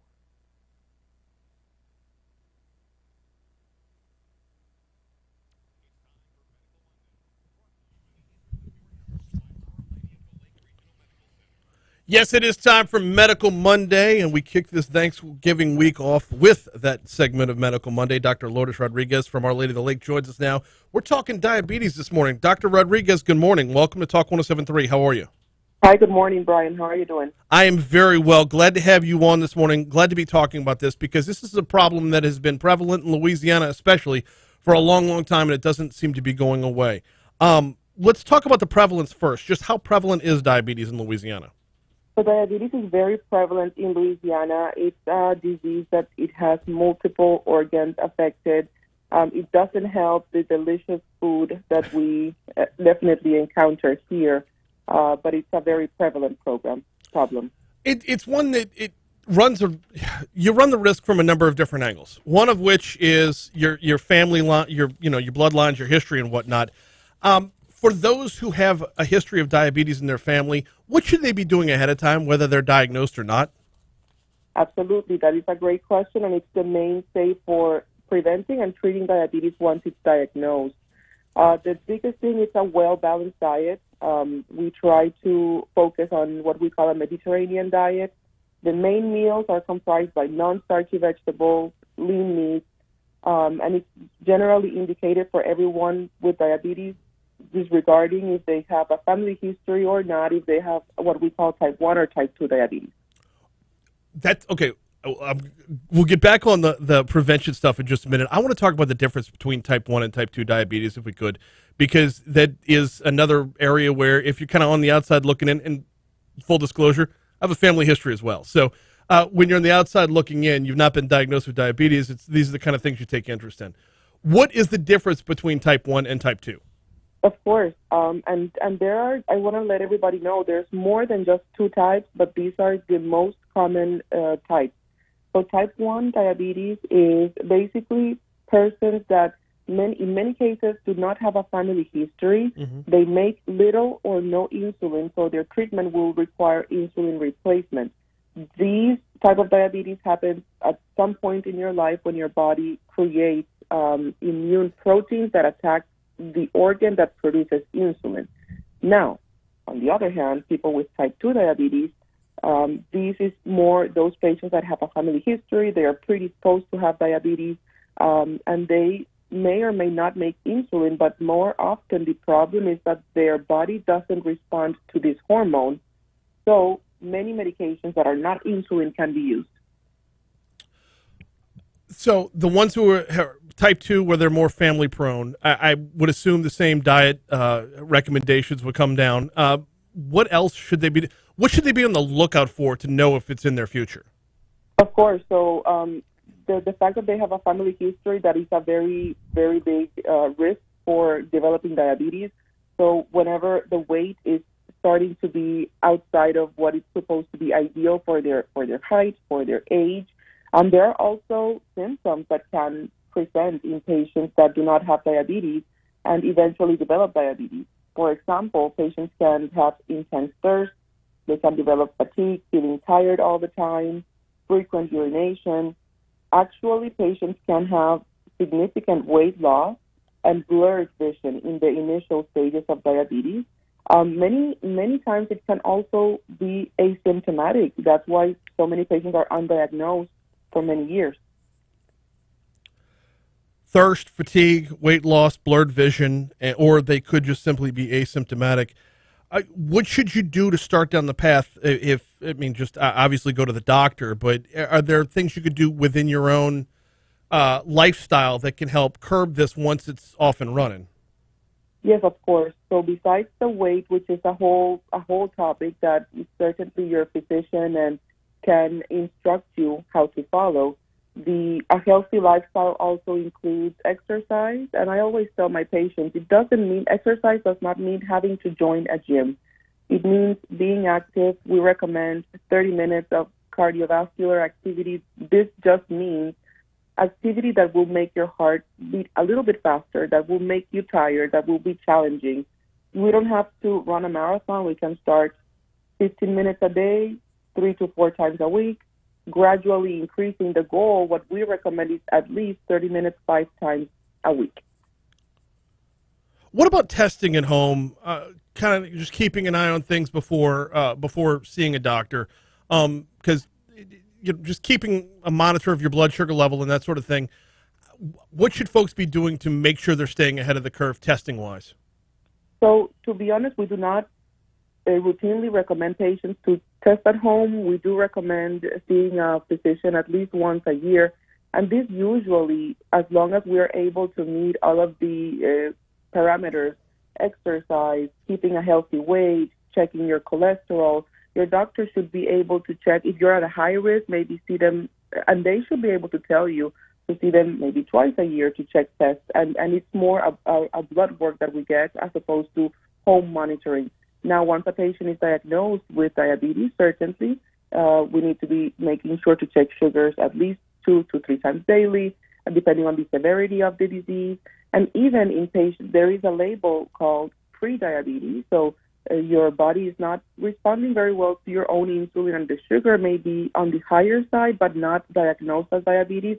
We can also be monitoring then, and that's the moment, the critical moment to do good amount of exercise and start continuing on the progress of your diet in order to prevent this progression to full-blown diabetes. Dr. Lourdes Rodriguez from Our Lady of the Lake is our guest. We're talking about diabetes, which coming up before Thanksgiving feels remarkably appropriate from the family aspect and the dietary aspect as well. One of the terms I always hear about when talking about diabetes is A1C. What is A1C? That's a great question. And the A1C it's a blood test, so it's included in what we call a metabolic panel. And an A1C is a number that will represent your glucose average within the last several months. It's a number that helps us monitor patients once we diagnose with diabetes. There is a certain number, and the magic number is 6.5. And then this helps us, if it goes up or it goes down, it helps us gauge our treatment and how the patients are doing. So it's not a number that tells you what your sugars have been in the last week. It's a representation of the last 3 months or so. Let's go back to that pre-diabetic qualifier, that pre-diabetic stage. If you're diagnosed as pre-diabetic, how inevitable is diabetes at that point, and how much can you still do in your own life to fight it back and not continue down that same path, maybe change direction? Absolutely. And when you are in that stage, diabetes is not inevitable. You can certainly prevent it. If you are able to focus on your diet, focus on your exercise, that is the moment where you can reverse the progress. Once you go over and once you are diagnosed with diabetes, you will have that label for your whole life. And it's going to be harder to get those numbers down. But in the pre-diabetes stage, we still, and our patients still have the power of preventing going into full-blown diabetes. So this is the moment where the alarm should be set. where our lifestyles should be adjusted in order to prevent this. And with the help of doctors, there are medications that can be used to prevent the progression into diabetes. For those who have a family history and are thinking about making sure they're adapting all the right lifestyle choices that go along with it, are there any percentages? Are there any numbers that show, like, if you have a healthier diet, if you're exercising more, you're at this percentage still likely of getting diabetes, contracting diabetes, versus if you don't take care of yourself? Is there a way to show that, yes, hard work does pay off? So the numbers, completely honest, I do not have them with me. No sweat. However, there is absolutely a higher incidence of being a preventable disease if you're able to adhere to a good, healthy lifestyle, as opposed to persons that do not follow a healthy lifestyle. They have a higher risk of developing diabetes. Now, there is a big, like you have mentioned, the family and genetic component. There are patients that have prediabetes and perhaps do not follow strictly a diet and exercise, and they may never develop diabetes. However, that is not the most common scenario. For the most part, a healthy lifestyle, good eating habits, exercising, with or without medications, are the key to having a successful journey and preventing diabetes in general. Absolutely. And you mentioned that the Louisiana diet does not serve us well. Just same with the convenience that's in our grocery stores. Same with the convenience of whether it be snacks or pre-prepared meals or whatever. Just the other way feels easier on the front end, but has a lot of repercussions on the back end. I tell you what, I want to talk a little bit about life with diabetes as well, but let's dive into that Mediterranean diet a little bit and what's recommended. What should folks be doing? What should folks be preparing? What kind of meals are we looking at in order to avoid it? Absolutely. So the Mediterranean diet is it's not a meal replacement. It's a lifestyle. Right. Mediterranean diet should include lean proteins, and it's highly recommended to high consumption of fish, poultry, more than red meat, for example. These should be prepared ideally broiled, grilled, in the oven, as opposed to breaded and fried. That's the mainstay of the protein in the Mediterranean diet, accompanied by healthy nuts, peanuts, almonds. Of course, these not sugar roasted, not honey roasted, but in their normal state, just roasted with a little bit of or no salt. Non-starchy vegetables. So anything green plays a role in this Mediterranean diet. Avoiding or limiting starchy vegetables like potatoes, yams. They are not contraindicated. You should continue to eat them in moderation. And of course, healthy oils. We're talking about non-processed oils like extra virgin olive oil. It's the main oil you should be receiving in this diet. But your plate, in general, I like to tell my patients, take a plate, divide it in half. Half of it should be your lean meat and proteins. The other half of the plate should be cut in half. So 1/4 of your plate is the non-starchy vegetables, and in the other quarter of the plate, you can have the healthy fats. Dr. Lourdes Rodriguez with Our Lady of the Lake as our guest. We're talking about diabetes. Let's talk for just a minute about life with diabetes. For those who are diagnosed, what limitations do they have, and what's the treatment regimen? Of course, so this goes back to the type of diabetes. In a nutshell, those patients with type 1 diabetes, they don't have any insulin or very, very, very little insulin with no response to it in the body. The treatment, the pillar is insulin accompanied with a healthy diet. We recommend in those patients with type 1 diabetes, they should stay on the Mediterranean diet. However, there are limitations with carbs and with sugars and starches. It's not as big as patients with type 2 diabetes.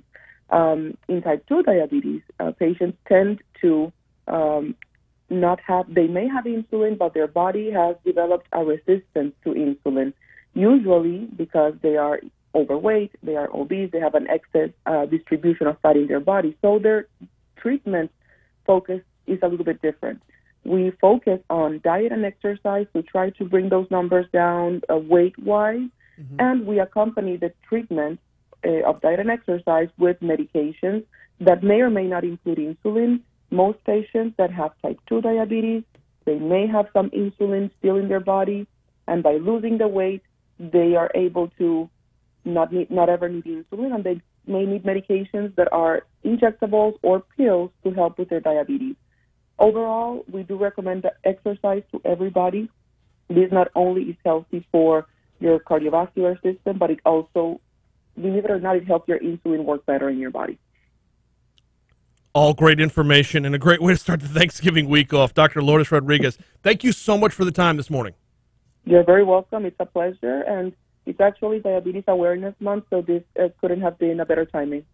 Wonderful. Absolutely. Yes, it is. And Dr. Rodriguez, we appreciate the time. Time for CBS News on Talk 107.3 FM. Dr. Rodriguez?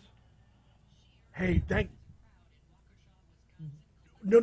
It just so happens that with a family history, I know a thing or two or enough to ask questions. So that was just fantastic information. Thank you so much. I appreciate it. Always. Thanks.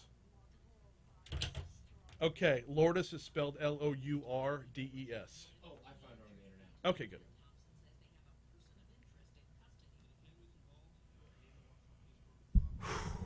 All right.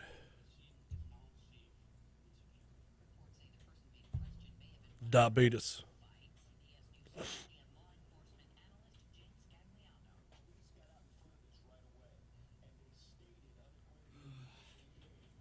Clinton says, I'm against getting the booster. Tiffany is for it. I think we might Thunderdome it to see if we get the booster or not.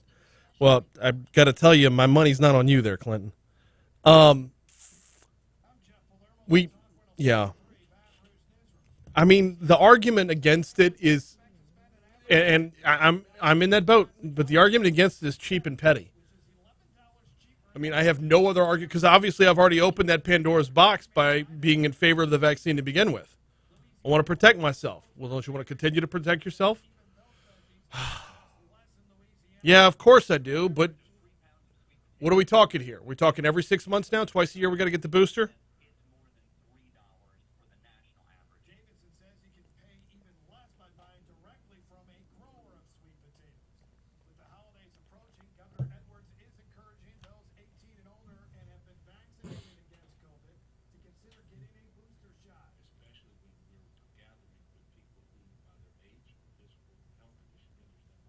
Hey, look, I'll support you all day long, but if I'm stepping up to that window at Low Bearish.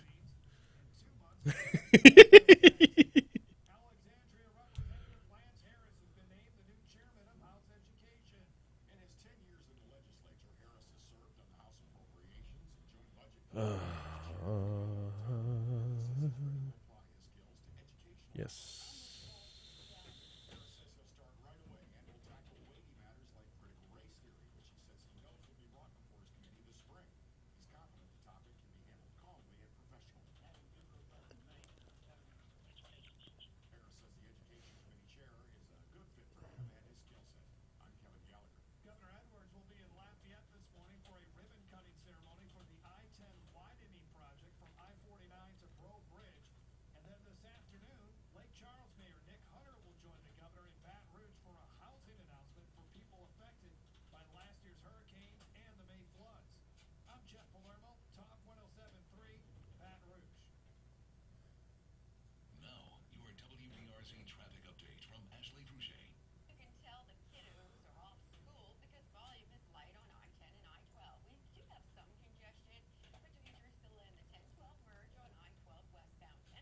Hmm.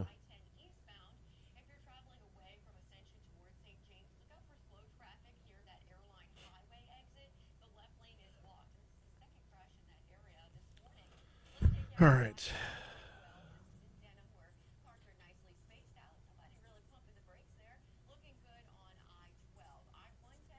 That definitely got the adrenaline pumping. Yeah. Well, normally I'm given a few talking points to develop my questions. I don't know why I didn't get my regular email this week. Glad the segment happened.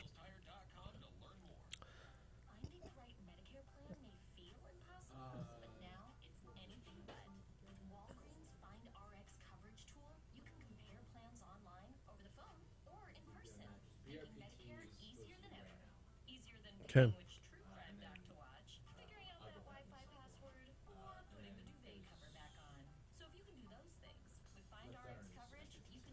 Okay.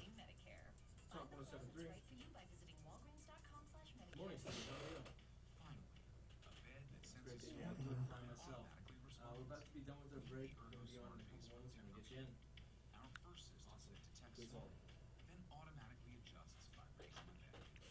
Can't do this all night, every night.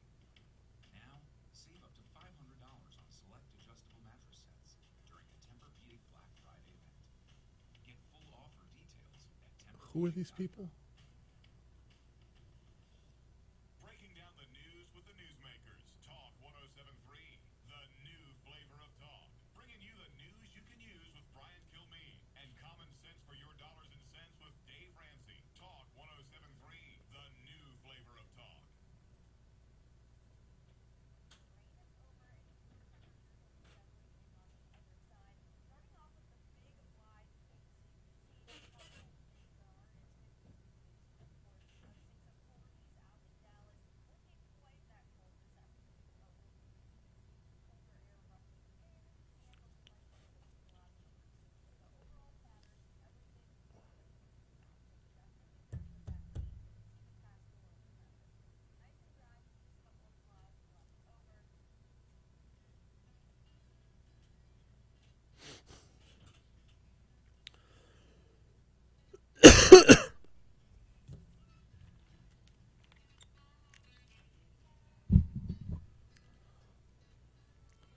.737 Talk 107.3 FM WBRP.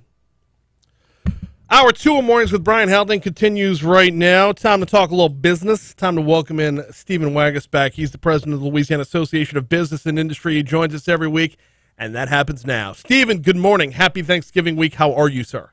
Happy Thanksgiving week to you, Brian. This is the beginning of the best, 6 weeks of the year, if you will. So I'm all in for this week. I'm glad it's finally here. Whoa. Okay. Absolutely. I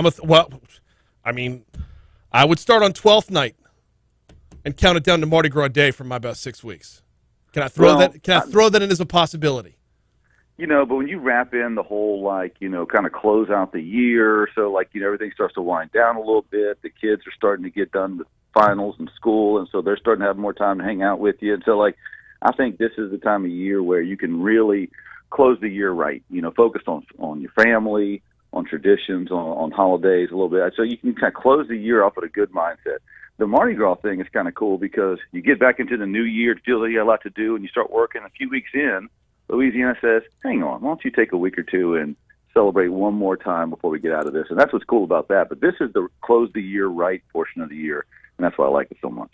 All right. This is where the real debate happens here on Talk 107.3 FM. Unlike the debate over the Build Back Better bill, which is garbage from start to finish. Yeah, not much of a debate there. No. Where are we with Build Back Better, and what's the inevitability here, and why should I stop being cynical? Okay, so for those who have a real life and aren't paying attention to Build Back Better out there, that is the bill in Congress right now. That is, I guess, phase 4 or 5 of the big spending approach that we've seen over the last year and a half. Look, the first couple of bills last year were a pandemic response. You had to spend a lot of money to keep small businesses alive, to keep folks who were out of work, doing okay. That made sense. Then you got into the infrastructure bill, and I know there are split, thoughts on that. We were generally fine with that as well, as long as it just, spent that one and focused on infrastructure. But now you get into the Build Back Better bill, which, look, this is the wrong prescription to what ails us right now. We have an economy that is extremely fragile, and the reason why is inflation is going through the roof. Supply chains are disrupted. It's hard to get workers to come in for jobs. You can't drive down any road in Baton Rouge and not see we're desperate to hire worker signs all over the place. If you put this much more spending in there, you're absolutely going to do the worst thing you can do right now. You're going to drive up more inflation. And people understand when they hear the word inflation, that's not some like Wall Street wonky economic term. Inflation that is hurting the people you're trying to help the most. And so, if you're a low income family or poor family, and you've noticed that the cost of your gallon of gas has almost doubled, if you notice that the cost of your Thanksgiving dinner is much higher this year than last year, that is a tax on people who can't afford to pay it. And that's why when the federal government comes in and says, look, we have all these noble goals, and the way we're going to address it is we're just going to borrow a ton of money from overseas, and we're going to spend it all over the place, and that way we will be addressing noble goals. What they don't realize is those inflationary costs trickle down into higher costs especially for people they're trying to help the most. And so, we're truly concerned that if this bill gets out the Senate, and I should have started with that, it did pass the House last week, and it goes to the Senate. And in D.C. these days, there's basically two people that run the U.S. Senate, and it's Kristen Sinema from Arizona and Joe Manchin from West Virginia. And both of those senators are trying to decide what they're going to do on this bill. Senator Schumer has said he wants a vote by the end of the year. And if that's going to happen in the Senate, the thought is Manchin and Sinema are going to require some changes to the bill. It is our hope that that bill just kind of stays on the editing room floor and doesn't get done. And why can't D.C. just let all the other $1 trillion of spending that they passed the last couple of years migrate through the economy first? Let's just see how all that works before they dump more fuel on the fire. But hopefully that does stay in the Senate, dies there, and we can let this economy to get back to its more normal, organic self. Okay, Senators Manchin and Sinema are pivotal players here. Senator Cassidy went to great lengths to separate infrastructure from the Build Back Better bill. How much of this is just going to come down to what the voters of Senators Manchin and Sinema want versus the lobbyists and special interests that have their ear that many more hours out of the day?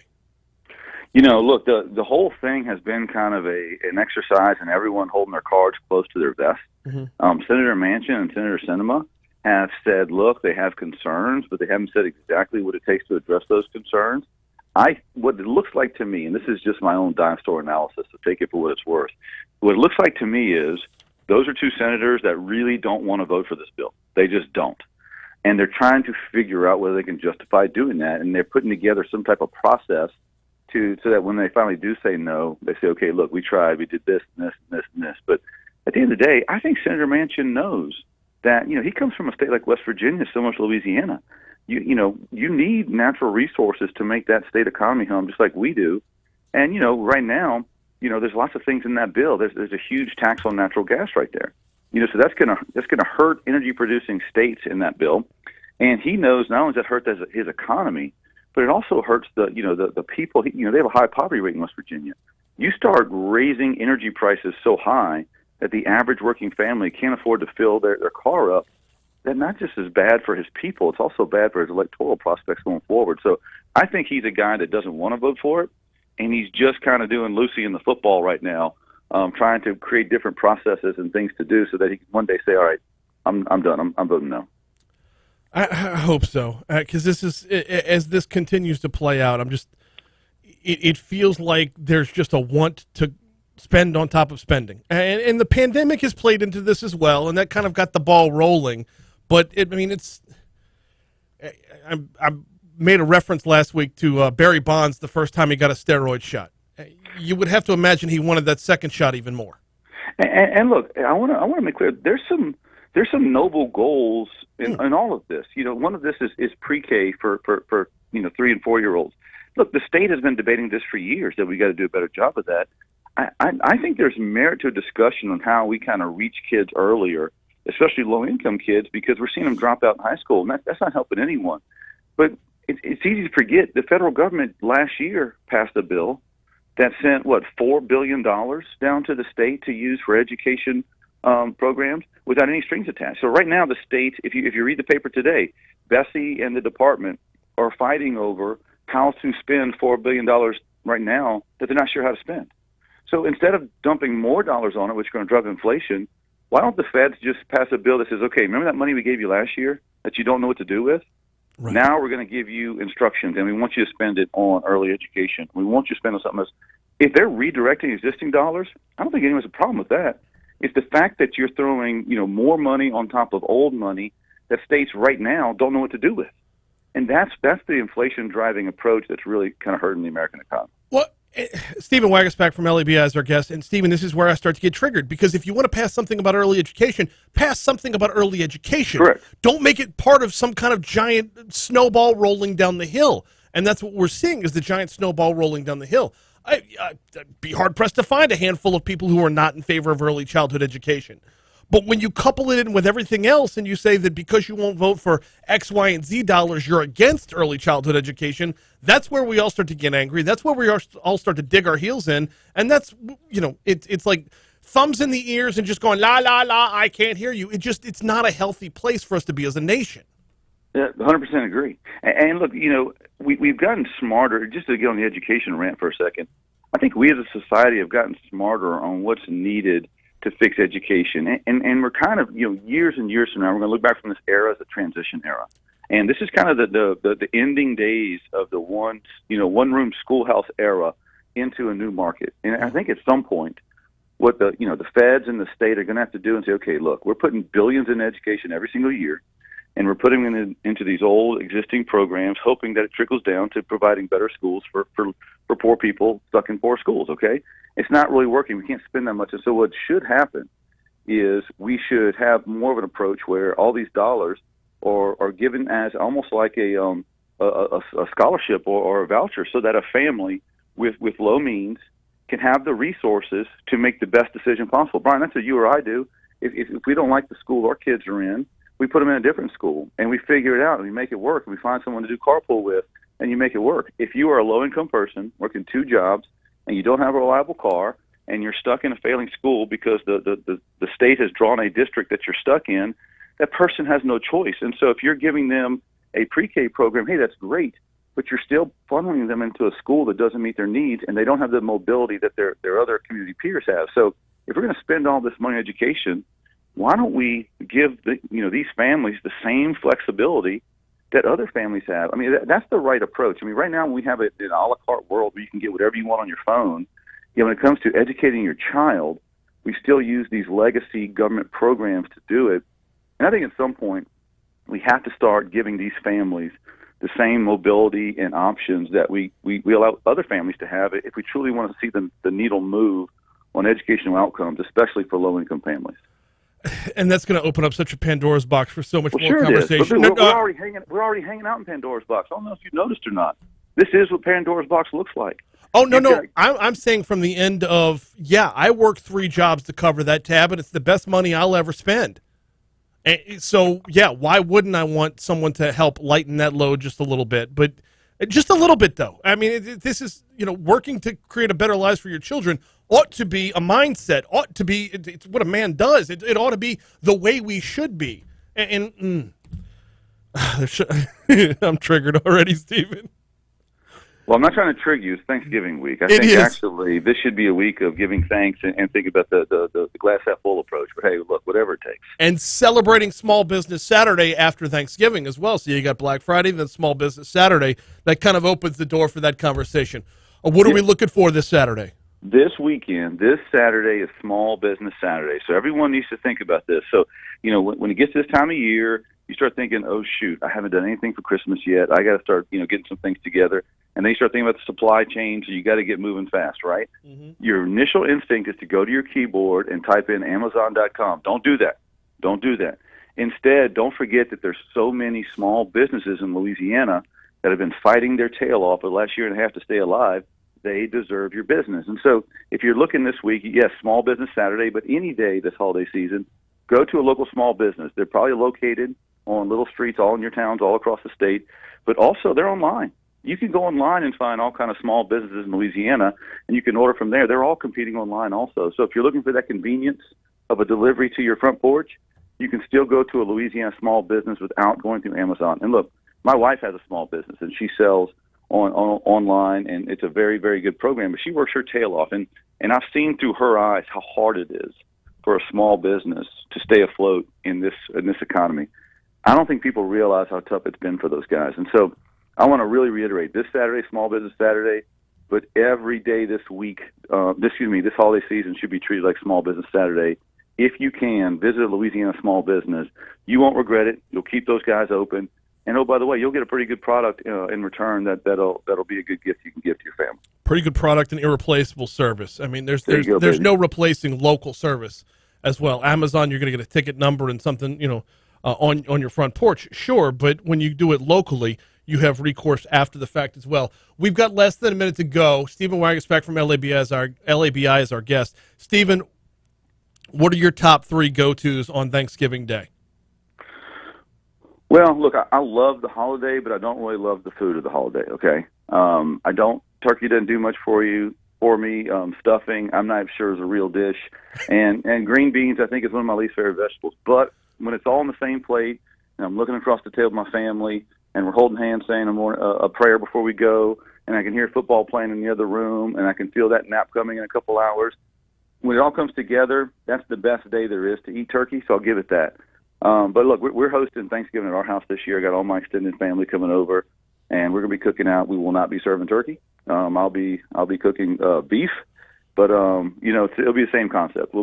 I just like that in today's day and age, everyone is so busy. Everyone's doing so many things, and a lot of times we keep in touch with family via text or social media. I like Thanksgiving. Things slow down. You can sit across the table.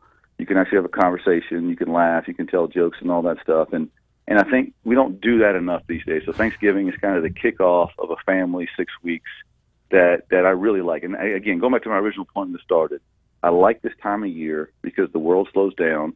You don't have to look at your phone all the time, and you can spend a lot of time with family. And I think we skip too much of that, over the course of the year because we're all running so hard. Making Thanksgiving quarterly. That's what Stephen Wagesback is all about. Amen. I'm all in.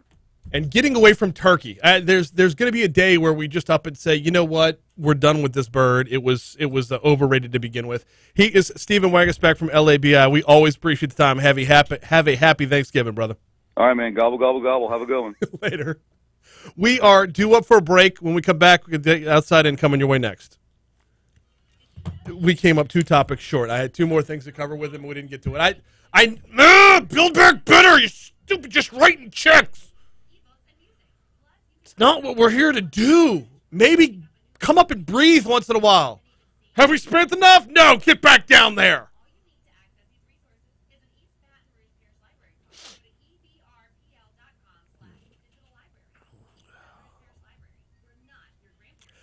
Okay, poll question, YouTube. Did I miss the boat when Condon was on and he said he didn't like turkey? Did I miss the boat for not giving him crap about not having traditional American values? I mean, would that have just really poked the bear? You're like, fine, you don't like American values? Fine. You want to get away from turkey on Thanksgiving? Next thing you know, ... Next thing you know, you got unwed mothers having children everywhere. Like you just send him down a path of just mania.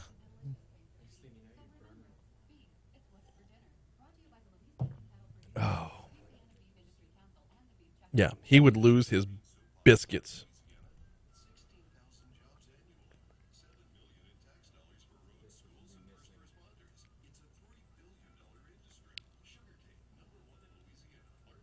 Oh, the video is frozen for a little while. I don't know if it's back up. Okay.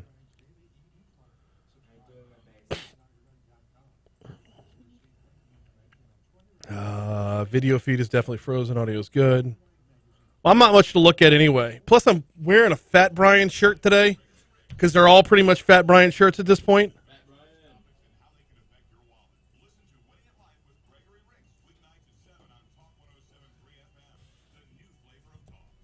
What's happening, Bo? I like that phrase. I was distracted when you called Saturday night. Yeah, but That means drunk. close. Close? I was doing fine.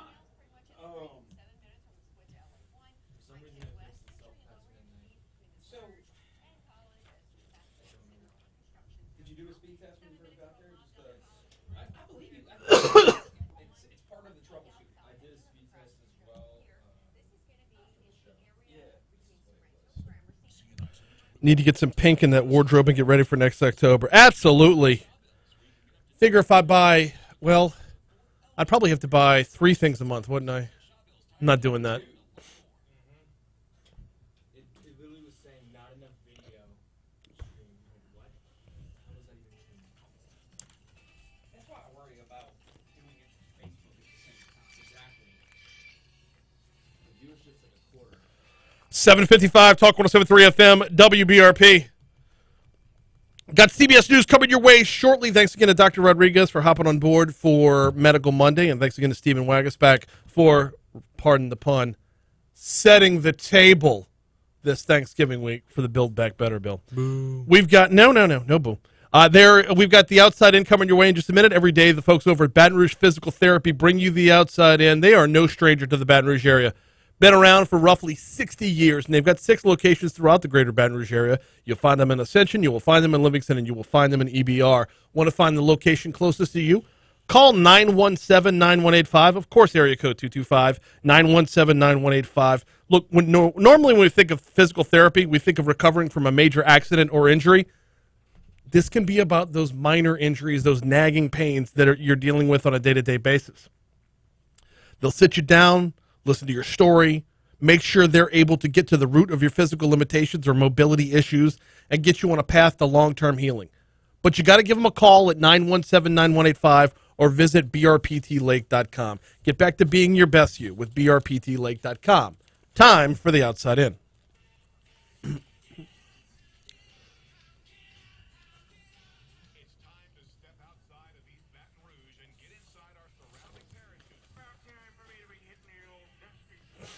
Really explore space this time. I mean, really. Yeah. Explore the space. The Outside In, presented by BRPT Lake, with 6 locations and extended hours to fit your needs. BRPT Lake has got you covered. Schedule online now at brptlake.com. The Outside In is coming your way now. We gotta get out of this town. Yeah, and go where? Where are we gonna go? Starting off at St. Mary Parish, deputies are searching for a man accused of shooting a woman and taking a baby early Sunday morning. St. Mary Parish Sheriff's Office said a woman was shot around 12:30 a.m. Sunday. Deputies are looking for the suspect, 20-year-old Derek Williams Jr., who's accused of shooting the woman, then taking her 1-year-old daughter. State police issued a Level 2 endangered missing child advisory around 8:26 yesterday morning, reported that the girl was found and safe around 11:27 later that morning. Over to St. Tammany Parish, a man was arrested after allegedly firing shots into a group of people standing outside an apartment complex building. Slidell police officers responded to the apartment building Wednesday morning where 6 victims were standing outside. One man had been shot in the leg. Officers said one of the victims was a 2-year-old girl. Law enforcement said the victim is expected to be okay, noted the shooting stemmed from an argument earlier that morning. Officers said 35-year-old Kevin Roberts was charged with 6 counts of attempted first-degree murder and felon in possession of a firearm. Next stop, Tangipahoa Parish. Actually, our last 2 stops are Tangipahoa Parish. First of all, the crew at Yawn Station Christmas Tree Farm in Independence spent Friday working around the clock to get the holiday season officially started. Our news partners at WBRZ caught up with them to talk about the challenges of this year's season. Hurricane Ida took a major toll. After a weeks-long effort that involved several extra pairs of hands, a number of trees that had been leveled during the storm were back right side up. A number of those trees didn't survive. That being said, operator Joe Gersh estimates the farm has several thousand trees in all various stages of life. He expects to sell between 500 and 600 trees this season. By the way, Yawns open daily until December 12th. Closing out, keeping it in Tangipahoa Parish. It was announced late last week that a company called Intralocks would be adding 425 direct new jobs and 582 indirect jobs as part of an expansion to their facilities. Intralocks, if you didn't know, produces modular plastic conveyor belts used in food and e-commerce industries. Basically, when you see like the food rolling along the little conveyor belt, the conveyor belt itself had to be made somewhere. That's where Intralocks enters the equation. The company is investing $60 million They're adding 300,000 square feet to their already 130,000 square foot facility. This is on Highway 190 in Hammond, just west of Hammond High. That's the Outside In, presented by Baton Rouge Physical Therapy, brptlake.com. Get back to being your best at brptlake.com. Here comes CBS News.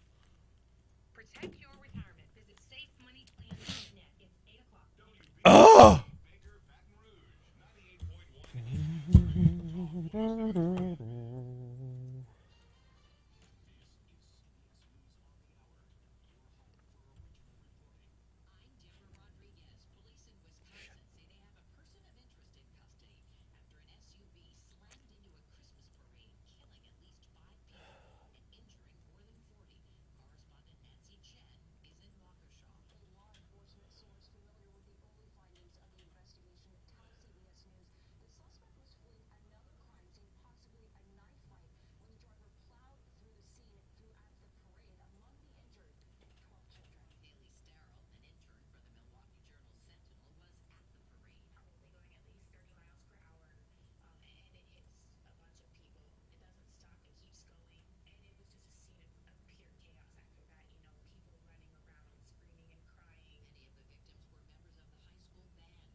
Oh.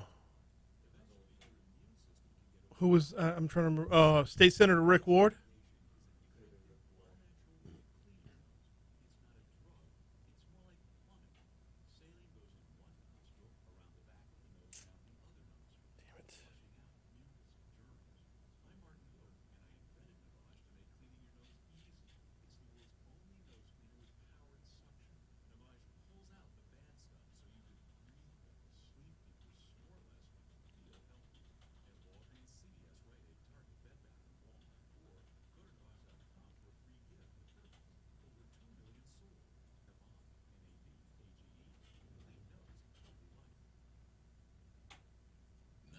Your WBRZ traffic update from Ashley Fouché.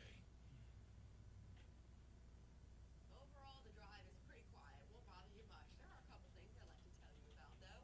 The drive time now bumped up from range to the 1012 at 14 minutes. Most of the slowdowns are just between Airline and the 1012 merge. If you start your drive at O'Neill, it should be 11 minutes to the split. So, yellow light. Do what? Everything else pretty much in the green. 7 minutes from the split to LS1. Okay, good. I-10 west. Make sure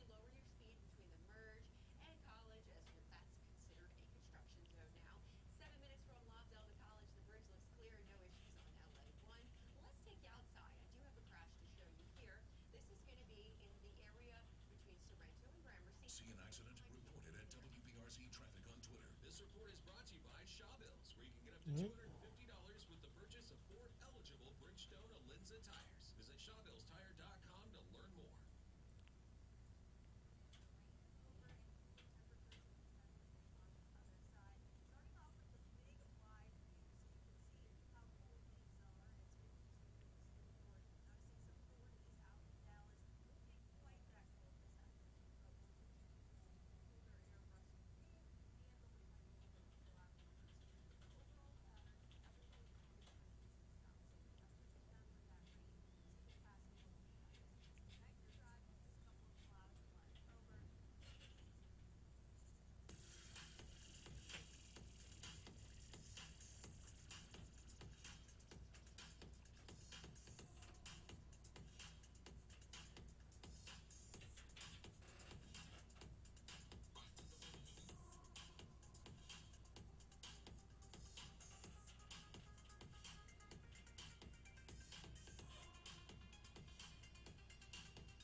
Yep, knocking that out right here. 8:06. Talk 107.3 FM at WBRP, Hour 3 in Mornings with Brian Haldane, coming your way right now. Busy hour this hour. We're going to close things out with Jason Bailey. If you're watching us on YouTube, you've already heard this conversation. If not, this was really, really fun, and I wanted to revisit it. Fun City Cinema is a book that Jason Bailey wrote. And basically, this is a century-long look at New York in film. Taking a look at films that kind of have New York as a backdrop, defined where the city was at the time. And this is one of those ones that's going to, it's like looking at, it's like asking who's the GOAT in basketball. Generationally, it'll depend on where you're at. I mean, a lot of the younger generation would wrongly say LeBron.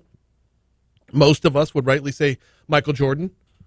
Some folks older than me might say Dr. J or Bob Pettit or Pete Maravich or Bob Cousy maybe, but it kind of depends on where you were in life at that time. And this is what Jason Bailey looks at in his book, and it was just a very, very fun conversation. That's coming your way at 8:40. 8:15, State Representative John Stefanski is heading up the committee that's going to look at redistricting. It is time to have this conversation. It's going to get here before you know it. We're going to talk to as many committee members as we can, but I wanted to start with John as he's on top of that list, and he will join us at 8:15. Coming up in 60 seconds, Jake is going to have this day in history. Before that, though, I got to tell you about the folks over at Mathern's. Today's probably the last day to get in. If you needed to get something catered for Thanksgiving, they have everything available on their website, or you can just give them a call. Give the folks at Mathern's a call, 367-6074. Lighten your load a little bit for this Thanksgiving. Maybe catch hold of a new recipe that they've got that maybe, your Aunt Clarice does not have. Do things a little bit differently. Give yourself a little more free time. Let Mathern's pick up some of the weight by checking out their catering menu on their Facebook page, their catering menu at matherns.com, or just swing by. They've got 2 locations, downtown on 3rd Street or Nicholson in the Nicholson Gateway Shopping Center, right across the street from Tiger Stadium. 367-6074 is the phone number, 367-6074. The clock is ticking down to Thanksgiving Day. Get it in now at Mathern's Market. All right, time for this day in history. What you got?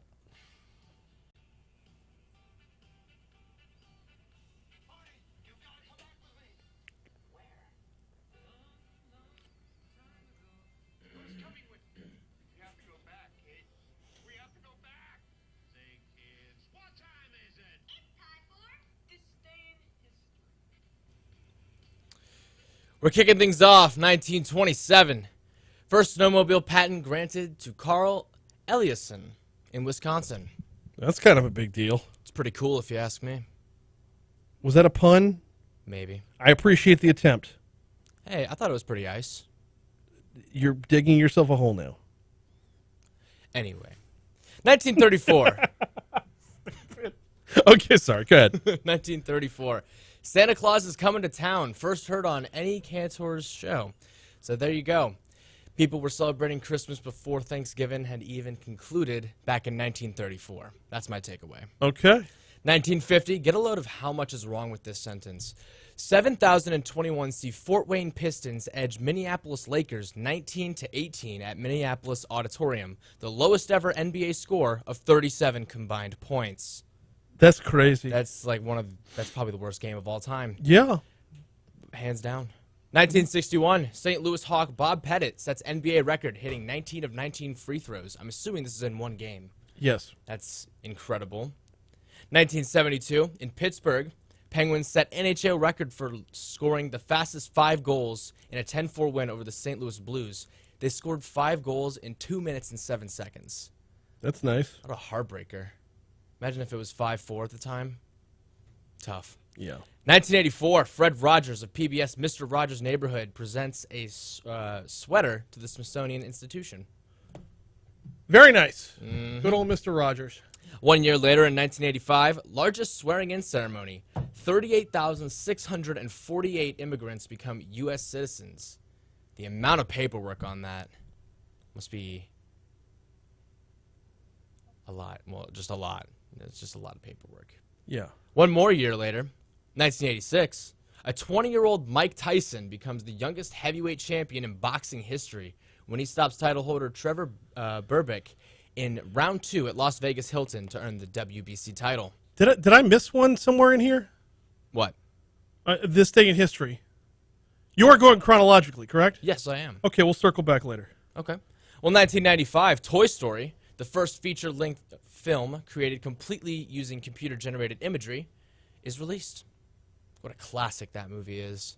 Going all the way to 2010, Trinidadian-born American rapper Nicki Minaj's debut album, Pink Friday, released. It's crazy. I feel like she's been here for a lot longer than Nicki Minaj made the years. cut. Okay. What? No, it's continue. That's all I the had to events have I missed got. it. That's all the events I got. Come on. Nothing happened on this day in, let's say, 1963? I was going to get to that in a different section. Gotcha. Yeah. It's an important... Just making sure. It's kind of a big deal. It's a big deal for sure. I'll get to that momentarily. But first, let's get right down to the birthdays. First things first. We have some Avengers to talk about. Happy birthday to Scarlett Johansson. She turns 37. Black Widow herself. Following that, Mark Ruffalo, 54. The Incredible Hulk. Next up... Wait, whoa, what? Who's the Incredible Hulk? Mark Ruffalo? No, sir. No. Lou Ferrigno is the Incredible Hulk, and his birthday was on November 9th. Yes, you are right, and you are right. But also, Mark Ruffalo is the Hulk. Okay. Jamie Lee Curtis turns 63 today. Yep. Happy birthday. Mads Mikkelsen, what a great actor. Bond villain, 56 years old. Michael Kenneth Williams was born on this day in 1966. He recently passed away. May he rest in peace. And the last birthday I have to mention is viral TikTok sensation himself, Juju Smith-Schuster. He turned 25 on this day. Yep. And Juju on there. Any birthdays for me? Guy Bluford. Who? Guy Bluford is he's an astronaut. Oh. Turned 79 years old today. I keep digging for it. I want to say I've had him on the show. But anyway, it's his birthday today. Very nice. I only have one death to mention, and it was something that Brian was definitely alluding to in the events, but JFK passed away on this day in 1963. Yeah. Obviously, this shook America to its core. It's pretty much the last I'll give that attention. I mean, more people have spoke on it for longer. Mm-hmm. Let's get right to the holidays. First things first, National Cranberry Relish Day. You ever had relish? I don't know. It's cranberries. I'm not down. Yeah, me neither. Love your freckles. That's all it said. There's Okay. Not day, not national, not international. Just love your freckles. Okay. Go for a ride day. Yep. That's it. That's all they got for All right. today. That is this day in history. We are due up for a break. When we come back, it's time to start the redistricting conversation. I know we're a few months away from the actual special session, but there is a lot of conversation to be had now, a lot of groundwork to be laid right now. State Representative John Stefanski joins us next. If you've got a financial situation and you're not quite sure what to do, better call Greg. I started my retirement about 5 years ago, and I truly am. Oh, thank you, Tiffany. It is. And see, the thing is, I'm trying to make them YouTube-only content, but they keep coming out great. And I don't, I'm not bragging on it. It's the guests that's making them great, not me. But I'm really, hard-pressed to not play them back for the full audience.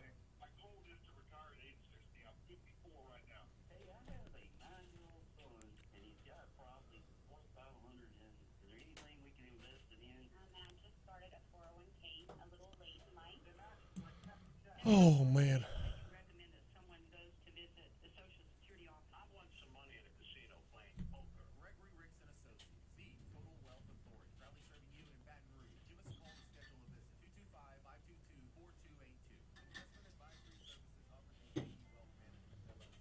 People often think they can handle their claim on their own.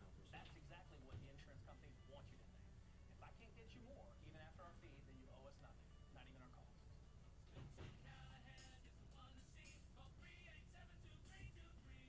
There are so many things that happen in life that are worth celebrating. Weddings, birthdays, Greek events, or just getting out of bed on a Monday morning. Well, Red Stick Social wants to help you put together whatever it is you're celebrating, whether it's big or small. There's always something to celebrate, and the holidays are right around the corner, and Red Stick Social is an awesome place for holiday parties or any corporate event. Let Red Stick Social handle the planning so you can just show up and get festive with your guests. Email your private event inquiries to events@redsticksocial.com or visit redsticksocial.com to get started. Red Stick Social on Government Street just south of the I-110. Whether it happens in a moment, a one-time event, or over a lifetime of hard work, amazing stories are all around us. I just decided to record some of them. The Guaranteed Podcast Network, presented by 11. presents 12's coming up, I believe, now.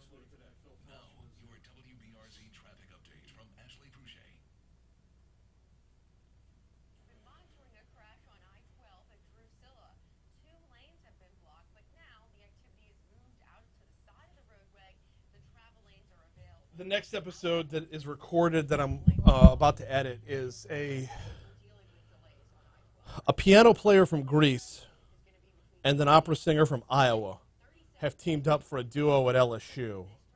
One's in the master's program, the other's in the doctoral program, and they've had a couple recitals so far. They're doing Austrian. Oh, who's the Austrian composer? I'm gonna forget. Anyway, it's pretty fantastic story.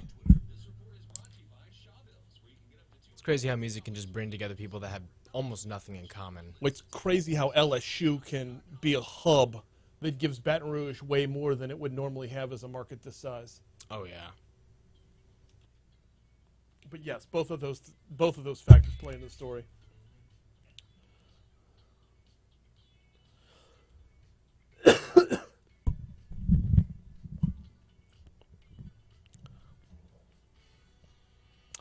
(8:17) Talk 107.3 FM, WBRP, Hour 3 of Mornings with Brian Haldane continues now, rolling right along here into a conversation about redistricting. Now, don't look for redistricting to pop up this week or next, okay? The actual special session isn't going to be for a little while, but that doesn't mean the groundwork isn't being laid right now. That doesn't mean conversations aren't being had, numbers are being accumulated. All these things are happening, and one of the men heading this up, one of those that are on the committee, is State Representative John Stefanski, who joins the show right now. State Representative Stefanski, welcome back to Talk 107.3. How are you, sir? Yeah, absolutely. Thanks for having me. I'm doing well. Glad to have you on this morning. Glad to start this conversation, and I plan on grabbing as many committee members as possible before the special session actually starts. So, actually, let's start right there. When can we actually see the session that's going to lay the groundwork for, laid out the map for redistricting in Louisiana? Yes, certainly. So, special sessions can be called in one of two ways. It's either the leadership, so the speaker and the president with the requisite number of signatures can call one, or the governor can call one. And so I expect the legislature will call itself into a special session, and what leadership is telling me is early February of 2022. So sometime around those first couple weeks of February, I think we'll get started. Well, you got the speaker on the committee, right? Well, he's an ex officio on every committee, but so I mean, he's not technically on the committee, but he is. But Gotcha. But yeah, like the speaker and I have a real close relationship, as well as the president and I, and so that's what they're telling me. They're telling me early February 22. Okay, that sounds like a ways away, but when it comes to the amount of work that's got to be done beforehand, it's really not that far down the road. No, we've been really. I've been starting this process way back in January at the beginning of this year, starting with meeting with all the committee members. I met with every single, not us, all the committee members, all the House members. So I met with every single House member, about 30 to 45-minute intervals, and started getting to, understand their district and also their expectations for redistricting. And then now we're in the middle of what we call the road show. So we're traveling to about 9 different geographic regions, some of the major metro areas, around the state. We've done 5 of the 9 already, so we have about 4 more left to go. So we're in the middle of that right now, too. And the goal of that really is to get as much public comment, have the public an opportunity to talk about what they would like their lines, the districts to look like. These 9 geographic regions, they map out roughly the same as the COVID regions we've been looking at on this map for the last 20 months? You know, we picked the major metro areas, and we also picked some of the areas that we thought we'd see the most change in, you know. And so I don't know if they line up exactly with those COVID areas, but we feel they're the major areas that are very important. We get the public comment for redistricting. State Representative John Stefanski is our guest. We're talking about laying the groundwork for redistricting right now. So how much of the census data plays into this versus how much of your own data accumulation? Yeah, well, I mean, this is really all about the census. This is a numbers-driven process. You know, every 10 years we do the census, and after we do that, you know, our Constitution says that we have to go in and redraw all these lines. So, I mean, at the heart of all of this, it is a numbers census-driven process. However, like I tell everybody, you know, you can't. We're also, you know, politicians, for better or for worse. We were all elected, and you can't take the politics out of this either. You know, but at its core, this is a numbers process. So I read a column, I want to say it was at NOLA.com, about how there is some question about the census data or the accuracy of the census data. Have you heard from any, you know, municipalities around the state that claim they're underrepresented thus far? Yeah, no, we have actually. So part of that roadshow, I mean, I remember specifically when we were up in Shreveport, I heard that specific statement. You know, we feel we were undercounted. We feel that it's not an accurate representation of our numbers, and look, even in my area showed a ton of loss, and I don't, you know, I live there, and I don't think that many people have left. So I think yes, we have heard that, and I think that is a relevant concern. However, the census is over with. It's done. There's not a whole lot you can do to contest those numbers. No, and at the end of the day, those numbers are just going to have to stick around for a decade, and then we do this all over again. Are there any early trends to pick up on as far as movement throughout the state? Yeah, absolutely. I mean, you know, so the major trend that we saw is a lot of loss in population in North Louisiana and a lot of gains in Southeast Louisiana. Those are the major trends. Another trend we saw is loss in rural areas. So people moving out of those small towns and small communities and into your larger metro areas as well. So those are 2 of the things that we saw. Now, how do you couple that with as you said a minute ago, politics will play a part. How do you couple those 2 things together when creating another map?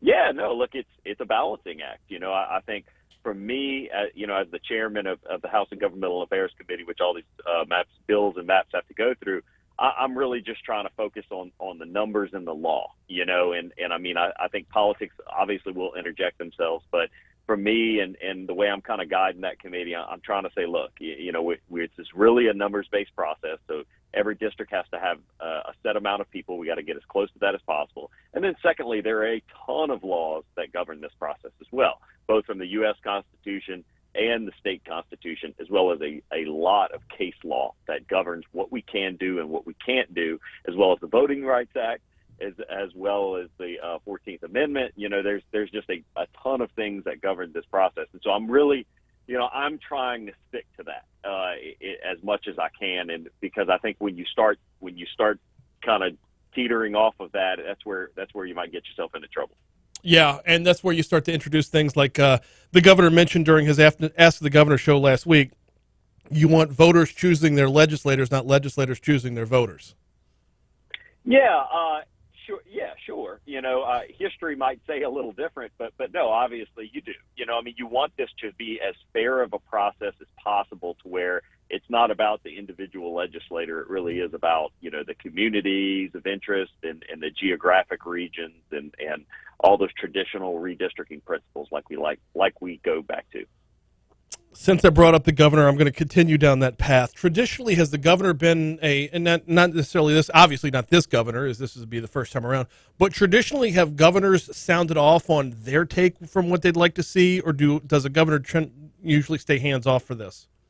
I think it depends on what governor. I mean, look, governors have historically always had a huge a huge part in redistricting. You know, you can go back to the Huey Long days, and a lot of people will allege that the reason Governor Long was shot was because of redistricting. You know, he was attempting to, there was an attempt to redraw a judicial district that allegedly that was the motive for him getting shot. So, I mean, long history with this, as well as, you know, Governor Jindal, obviously I wasn't there, so I can't speak firsthand, but what I have heard is that Governor Jindal made the statement very early on in the process that he would veto any map that did not have two vertical North Louisiana districts in Congress.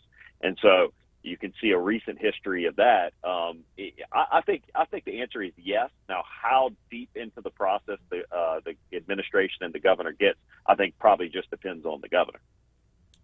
State Representative John Stefanski is our guest. We're talking about redistricting, as he will be picking up the ball and running down the field with it in the very, very near future. So timeline-wise, what kind of you talk about all the groundwork that's going in. Timeline-wise, what do December and January look like for you?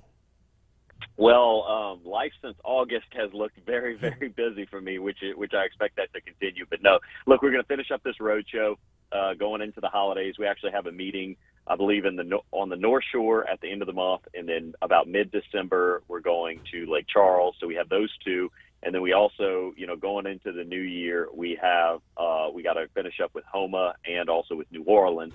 We did those two meetings last just because of all the hurricane-related issues that they had. We wanted to make sure there was enough time to try to get through as much recovery as possible before we went over there and asked people to, you know, take time off from some hurricane recovery to come sit in a building and talk about redistricting. So that over the next couple months, we'll finish up this road show. After the road show is actually done, that's when, you know, I expect to actually sit down, draw these maps, and come up with some proposed plans that'll take the shape of bills. In the meantime, I'm continuing to meet with colleagues, continuing to meet with all of the different parties, you know, whether it be Congress or Public Service Commission members, BESI members who have an interest in seeing what these districts look like. So just a lot of work, a lot of meetings, a lot of conversations, you know, behind the scenes and also in the public, you know, in order to try to formulate what the consensus is on what these maps should look like. It is way too early for me to be asking this question, but I'm going to ask it anyway. Is there anyone in Louisiana that should expect their district to stay the same? No. I expect every single district is going to change. Even if you have the ideal population so that your district on paper should remain the same, that doesn't mean your neighbors have. And I mean, it's a big puzzle. You know, to take the House of Representatives, there's 105 districts. So we have to fit 105 puzzle pieces that are as close to that ideal number as possible. And so everything that happens in another area is going to affect your area as well. And so nobody should expect the map to stay exactly the same. Some will be similar, I expect, and then some will be dramatically different. It's just, like I said, it's a big puzzle we're trying to put together in order to meet all the criteria and also to meet our constitutional duty. You know, you mentioned the puzzle, which kind of brings back up the actual physical map itself. You're looking at census data and population numbers and all that stuff. How much do geographic borders play into this as well? That's a big part of it as well. You know, I mean, keeping communities of interest together, which oftentimes means geographic connectivity, is a huge part of this. I mean, you looked at that. Look, you try to keep parishes together. That's one of the criteria as well. And so as we're drawing these maps, it's nice. Look, at the end of the day, also, it's nice to have a good, what I would say, pretty looking map on paper. You know, one that meets the geographic regions pretty concisely, one that fills in all the parishes. So, I mean, that's definitely a concern. But sometimes there are other concerns that may supersede that. But it's part of it. Yeah, like, for example, following rivers rather than jumping back and forth across them, that sort of thing. It always looks odd on paper, but makes sense when talked out. Yeah, no, absolutely. And I mean, look, oftentimes people will point to these maps and say, oh, these maps look, you know, ridiculous. But I mean, when you really dig into the law, especially the Voting Rights Act, you know, which governs a lot of the reasons why we have our minority districts, which maybe will take on some of those odd shapes in order to get that ideal population. When you really study the law behind redistricting and what you have to do in a state like Louisiana, it makes a little more sense about why some of these districts are oddly shaped. We will be following the conversation as it moves forward up to and including the special session itself. In the meanwhile, I appreciate you getting us started. State Representative John Stefanski, thank you so much. Absolutely. Thank you for having me on. Always, always. We will have him back on regularly as we will so many members of that committee. Hey, we got news coming your way in just a minute. On the back end of news, we are going to dive into a conversation that was actually had on Friday, and that is with Jason Bailey, the author of Fun City Cinema. You want to talk about really starting a conversation at your Thanksgiving table? Talk movies. Hey, we'll dive into it in a little bit. Hey, got to tell you about the folks over at Go Slim Nutrition, GEAUX, SlimBR.com. Went over there Friday for my weigh-in, set the table for Thanksgiving. No pun intended. Went over there Friday for my weigh-in on Bluebonnet at Perkins, right next door to Rouse's, knowing full well that there's going to be a lot of food in front of me on Thursday. How can I attack it? I actually got down to the nitty-gritty of talking about what to put on my plate first. Yeah, Brian, go for the veggies first. Then eat your turkey. Then go back for a few more veggies before taking up the starches and carbohydrates. And for the love of God, take it easy on the pecan pie.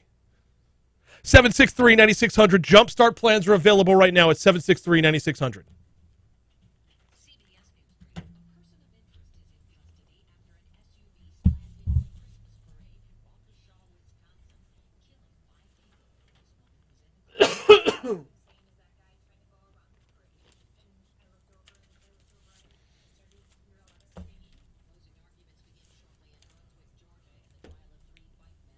Have you previewed the audio to know how it starts?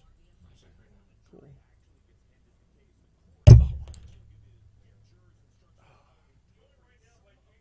Wonderful.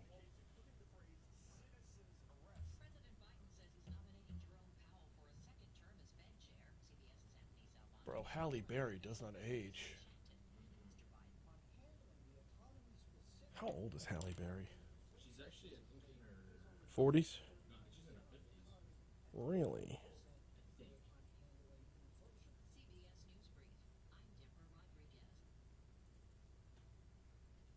I'm Jeff Palermo, the Talk 107.3 Baton Rouge Newsroom. The Louisiana Farm Bureau says you can expect to pay $57 for a classic Thanksgiving holiday meal that feeds 1966. Wow, she's 10 years older than me. She's 55. this year's U.S. average for a Thanksgiving meal was up Yo, that's crazy. last year. But Louisiana Farm Bureau When y'all talking about redistricting in just Louisiana as a whole or just Baton Rouge? The whole state. among the cheapest worldwide. For the most part, it's still the most affordable, most abundant food source anywhere in the world here in the United States, and we have our farmers and ranchers to thank for that. Alexandria Representative Lance Harris has been named the new chairman of the House Education Committee. Harris has been in the legislature since 2012 and has served on Appropriations, Retirement, and the Joint Budget Committee. Lawrence Meade. Forward to the challenges of chairing education.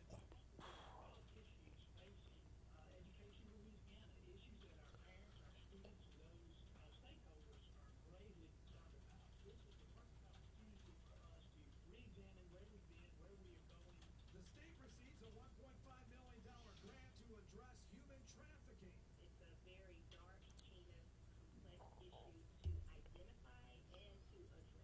Executive Director of the Governor's Office of Human Trafficking Prevention, Dr. Dana Hunter, says the 5-year grant will be utilized for promotion, prevention, protection, prosecution, and partnerships. She also says, sadly, the majority of child victims of trafficking are homebred. They're from a region or parish right here with In addition to protection for victims, they will also continue to educate law enforcement to recognize the crime and enforce trafficking laws. I'm Brooke Thorrington. State police say there was an officer involved fatal Kill Me just tweeted a picture of his dogs waiting for him to get back after his road trip promoting the book, The President and the Freedom Fighter. Talk 107.3 Baton Rouge. Now, your WPRZ traffic update from Ashley Fouché. Been monitoring a crash on I-12 at Drusilla. 2 lanes have been blocked, but now the activity is moved out to the side of the roadway. The travel lanes are available. However, since multiple travel lanes were blocked for a period of time, we're dealing with delays on I-12 right now. So the slowest stretch is going to be between O'Neill and Russell Honore tweets, gun culture promoted by @NRA and @GOP and @GOP leader. We have a gun problem and it's getting worse. 2 trials of folks with guns killing people is right to be armed all the time. Are you overlooking the fact that one of those people who had a gun pointed right back at him? This report is brought to you by Shawbills, where you can get up to $250 with the purchase of 4 eligible Bridgestone Alinza tires. Visit ShawbillsTire.com to learn more. Attorney Peyton Murphy has been fighting insurance companies for over 28 years and recently won an $18.9 million verdict. Kyle Rittenhouse should have been the only person out there without a gun that night. As per Russell Honore.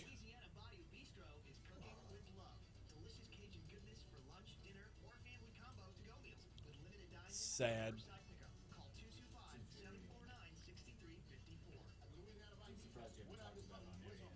It's not local. I'm trying not to talk about national stuff very often. What? No, it is, but it's. We talked about it with Franz from a legal perspective, and I don't want to talk about the Ahmaud Arbery thing until there's something to actually talk about. We'll probably do it from a legal perspective there as well. But as far as the repercussions of it are concerned, let the national shouting matches have that. I don't. They will. A bed that senses snoring and automatically responds. Meet the Ergo Smart Base from Tempur-Pedic. Because honestly, and this is where a lot of hosts run into a problem, is what am I going to add to the conversation that hasn't been said by every other host around the country? Like, what brilliant nugget of information am I bringing to the table that every other bleeping host around the country hasn't already said? Like, what is it about me that's so special and my take that has to be heard? That's where ego gets in the way.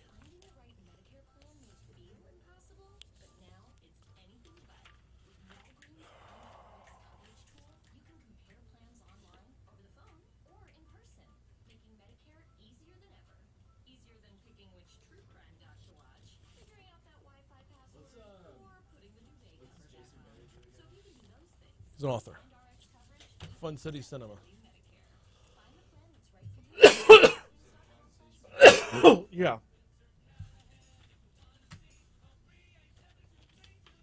Take a deeper dive into the stories that are important to you with the Fox News Rundown. Weekday mornings at 9 on Talk 107.3, the new flavor of cost. Just dive right into it. Just go right into it. Not even a bump. Oh, no, bump and then in, yeah.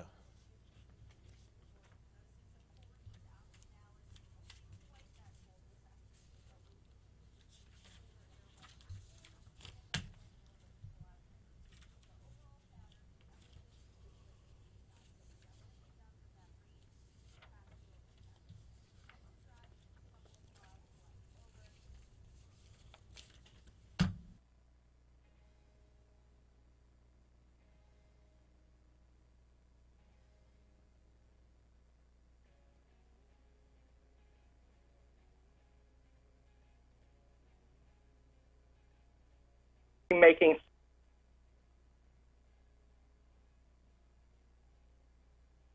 Joined right now by Jason Bailey. He is the author of Fun City Cinema, and I got to tell you, this thing sounds fun from the start. You don't have to be a New Yorker to have a love affair with New York. You don't have to be a New Yorker to love the movies that come out of New York. Look, here in South Louisiana, New Orleans always plays a backdrop in movies where it becomes its own character. New York is the exact same. Jason, welcome to Talk 107.3. How are you, man? I'm great, Brian. Thank you so much for having me, man. No, glad to have you on here. Glad to be talking about this book. This sounds like one of those ones where it was an impossible job to whittle down the number of movies that you actually covered. Before we get to that, though, what's Fun City Cinema about? Well, it's a 100-year dual history of New York City and New York City movies and their intersections. And the sort of the general idea being that the great New York movies are movies that are influenced by whatever was happening in the city at that moment. So if you understand the history of New York City, politically, socially, economically, you can sort of better understand why these movies are so great and so effective. You've got a list of movies here that spans, like you said, decades, so that it's a cross-section of time throughout the city, starting with The Jazz Singer back in 1927 and ending with Frances Ha in 2012. I'm actually not familiar with that movie, but how did you whittle down to get this particular list? Right. Well, the idea was, the way the book is structured is we tell it, it's over 100 years, we do it in 10 chapters, and each chapter covers a decade in New York's history, and sort of each chapter I needed to focus on a definitive New York movie of that decade. In each of them, it was mostly important to me to find a movie that was a great snapshot, a picture of the city, but that also was sort of commenting directly or indirectly on what the city was in that decade. And so once I had those sort of parameters in mind, a lot of these became very easy choices. I mean, when you think of New York City in the 70s and how grimy and trashy and sort of sketchy it was, Taxi Driver leaps to mind. Same thing with Midnight Cowboy in the 60s. On some of the other ones, it gets a little more complicated and a little more comprehensive, but like The Jazz Singer was the obvious pick for me in the 20s, just because in the 20s, New York was the cultural center of the universe. It was where great music was being made and Broadway shows and literature, and also advances in technology. And since it was the first sort of singing, talking movie and set in New York and sort of a snapshot of the immigrant experience on the Lower East Side, it was like, okay, we got to go with that one. King Kong in the 30s, similar kind of thing. Empire State Building had just gone up when that film was made, and so putting King Kong on the top of that was sort of an easy choice for them, and so King Kong for the 30s became the easy choice for me. And on down the line, each time it was like, okay, well, I've seen a lot of these movies, but what is the one that really speaks to New York right then? Right. Oh, goodness gracious. I'm still at a point where I'm like, I feel like this book is going to spark more conversations like arguing about Dr. J versus Michael Jordan, like the fights you get into at Christmas parties where there is no definitive answer. Like, was 2019 LSU better than 2001 Miami? The answer to that is yes. But like, just because, okay, I've been asking throughout my show this morning for folks to contribute on our live chat their favorites, and I got to tell you, none of the ones that you had made the list from the contributors that chimed in. Everything from Home Alone 2 to Ghostbusters to The Godfather to what was it? Something in the Switchblade.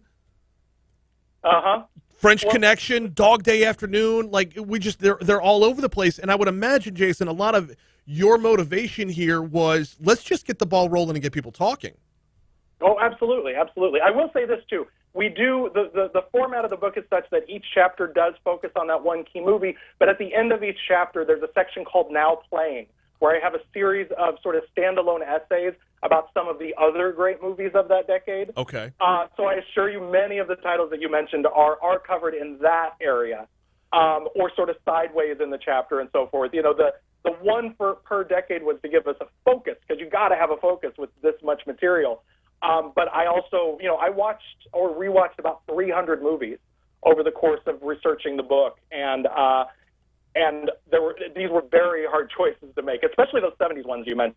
Like Taxi Driver was very hard to settle on because there were so many incredible New York movies in the 70s. So, okay, and that right there, when you mentioned the 70s, I feel like the 70s might have been, because in researching this interview, I didn't realize how many iconic New York movies, or how many times New York was the iconic backdrop for movies in the 70s. I mean, the list just goes on and on and on. You watch 300, that probably doesn't even cover just that one decade.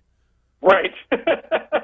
Yeah, and and a lot of that was about the fact that New York City had not been a movie-making center for about 50 years until the mid-1960s. It was logistically really complicated to make movies in New York, and then Mayor John Lindsay in the mid-60s signed an executive order that made it much easier, that streamlined the process, and suddenly there was this huge explosion of movie making in New York. What was funny about that was that the years right after that were also when the city kind of went into the toilet. That was when crime started to rise, tax revenues went down, social services went down, there were garbage strikes and transit strikes, and suddenly there were all of these movie makers in New York capturing the city's decline and blasting it onto movie screens all around the country. So I think part of that, too, is why there are so many great movies, and because, that kind of tension and conflict, that makes for good drama, and that feeling of sort of desperation of urban living is really present in so many of those movies that we're talking about. 100%. And so it brings out a lot of drama, but it also brings out a lot of comedy. I'm not seeing any comedies on your list here, and I don't know how Police Academy did. You talk about New York going downhill. Police Academy, for crying out loud. Well, the thing is, there are a lot of great New York movies that are comedies. What's funny about that is the ones in the 70s are incredibly bleak. You know, they're movies, I don't know if you've seen, like, Where's Papa, or, you know, The Out-of-Towners, or Little Murders, which are these movies that are all about, you know, that are just as dark about urban living as things like Taxi Driver, but, you know, they're making jokes out of the fact that you can't walk through Central Park without getting mugged. That changed a bit in the 1980s when we started seeing more kind of fish out of water comedies, movies about wide-eyed outsiders who come to New York and we get laughs out of what a crazy place it is, but ultimately they come to love and accept it. So things like Coming to America and Crocodile Dundee, or Splash, which is a literal fish out of water comedy. The New York movie, the New York City that we see in those movies is still scary, but they're having some fun with it. And I think that's a real sort of, it's fun to track those changes in how the city's presented comedically over the years. Yeah, and when you look at the list, it's one of those ones where you can have discussion all day long, but what are you kicking off? I mean, there's nothing you could boot from this list to replace with something else when it's all said and done. Right. Exactly. Being miserable and treating other people like dirt is every New Yorker's God-given right. That's a line from the mayor of New York in Ghostbusters, too, and I think that's kind of emblematic of a lot of what went into this. He is Jason Bailey, author of Fun City Cinema. The book's out now. Where can folks get it? You can get it at Amazon. You can get it at your local bookstores. You can get, actually, there are links to all the places you can order it on our website, which is funcitycinema.com. And also on there, you can listen to our spin-off podcast, or you can catch that on any of your podcatchers. It's a deep dive into more about these movies, some of the stuff we didn't have room for in the book. We talk to filmmakers and film critics and historians and all sorts of stuff on there as well. Are there plans in the works to do other cities? You know what? That all depends on if this one sells, and if it does, I'm happy to cover any other city that would like me to. We're bringing you down here. You're doing New Orleans next. He is Jason Bailey, author of Fun City Cinema. Appreciate the time, man. Thanks, Brian. Absolutely. I mean, Thanksgiving's coming up this week. You're going to be sitting around the table. Why not this topic of conversation instead of Trump 2024? Why not this topic of conversation instead of Biden-Harris? Why not this topic of conversation instead of everything that's going to drag your entire family down a wormhole of anger? And oh, by the way, can we put this guy on the path, as I wrapped it up at the end of the interview, can we put this guy on the path of doing a New Orleans-based book too? I mean, you're going to have a smaller pool of movies to choose from, and they're going to be front-loaded as far as dates are concerned, because it's clearly ramped up. But New Orleans is a backdrop. I could do that. I'd get on board for other other cities as well through the decades. Running that down. Chicago would be an easy one. Although Chicago's suburbs would probably be even easier if you grew up in my era, and it's all John Hughes and Shermer High School. L.A. would be an obvious choice, too. But I would love to see a similar book based in New Orleans. Anyway, Jason Bailey, author of Fun City Cinema. I appreciate his time. Hey, Talk 107.3 and Citizens Bank and Trust are in the spirit to rock your holidays with $15,000 cash. 15K holidays going on right now. What would you do with an extra $15,000 this holiday season? Head to talk1073.com to register to win $15,000 cash, powered by Citizens Bank and Trust and Talk 107.3, the new flavor of talk. We've got a ton of news to just still unpack before the show is over with this morning, and we'll get to as much of it as we possibly can. The Build Back Better bill has, I've got press releases from both Congressman Graves and Senator Cassidy. We're going to have to dive in on those after we check Your Money Now right here. Oh, quick update. We had this during Top Stories and Trending. I will tell you again right now, if you would needed to make an appointment at the Office of Motor Vehicles, the main location on Independence, and it was closed down last week due to the COVIDs, well, it reopened today. The Baton Rouge OMV location opening today. Customers can schedule an appointment at expresslane.org. Expresslane.org. Got the chance to go by the Office of Motor Vehicles before it closed down. Actually went by on November 9th. I know it was November 9th because it was my birthday, and I had to re-up my license. I was getting my daughter her tip card, which is like the pre learner's permit.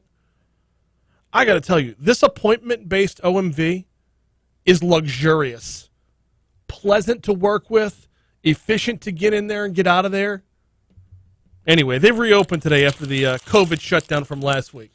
So, Your Money Now is coming your way right now. After Your Money Now, we'll check traffic one more time. Then we are right back at it. We'll talk a little bit about Build Back Better coming up next on Talk 107.3.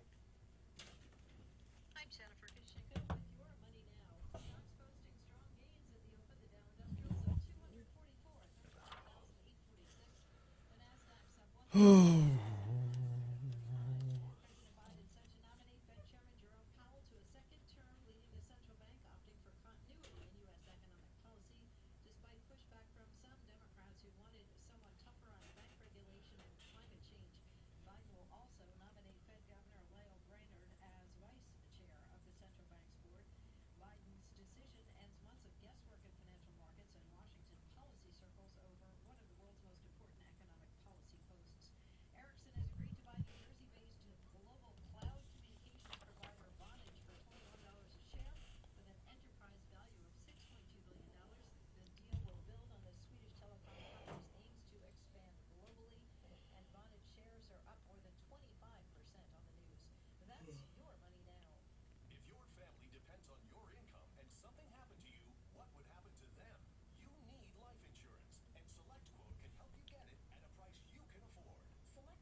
Oof.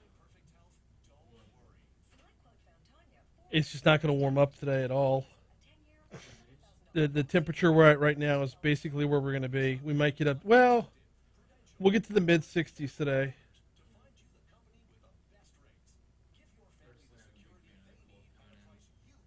It's seasonably appropriate, yes. And I've already gotten my annual infection. I don't even know if it's throat or ear, but like I get a sinus infection every year,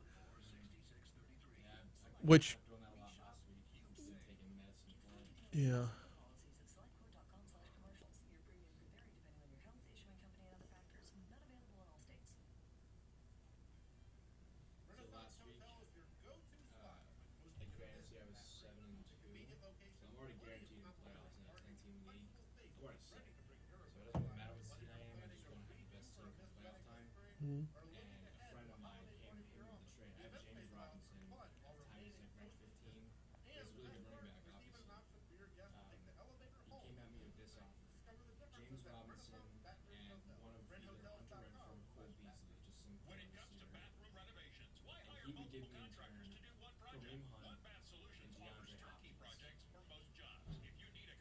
Okay.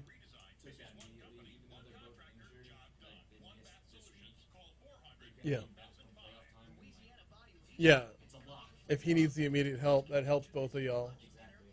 Although Kareem Hunt, I mean, when he's going to be sharing, and that's scary. But well, Chubb has been the lead back, so. I don't know, man. Switch red zone carries like that, though. It's a risk, but I had Robert Woods, and he got dead. So I need another wide receiver. And my running backs are kind of plug and play. I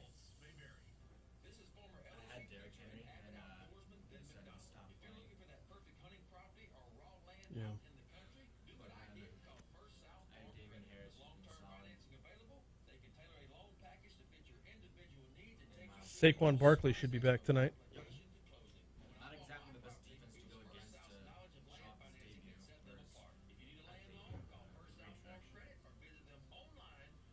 debut. Yeah, I'm holding out. I'm not setting my roster for tonight's matchup until I know for certain if Saquon's in. I'm not about to spend $8,000 worth of a $50,000 budget on a running back who, I ought to just set it with other.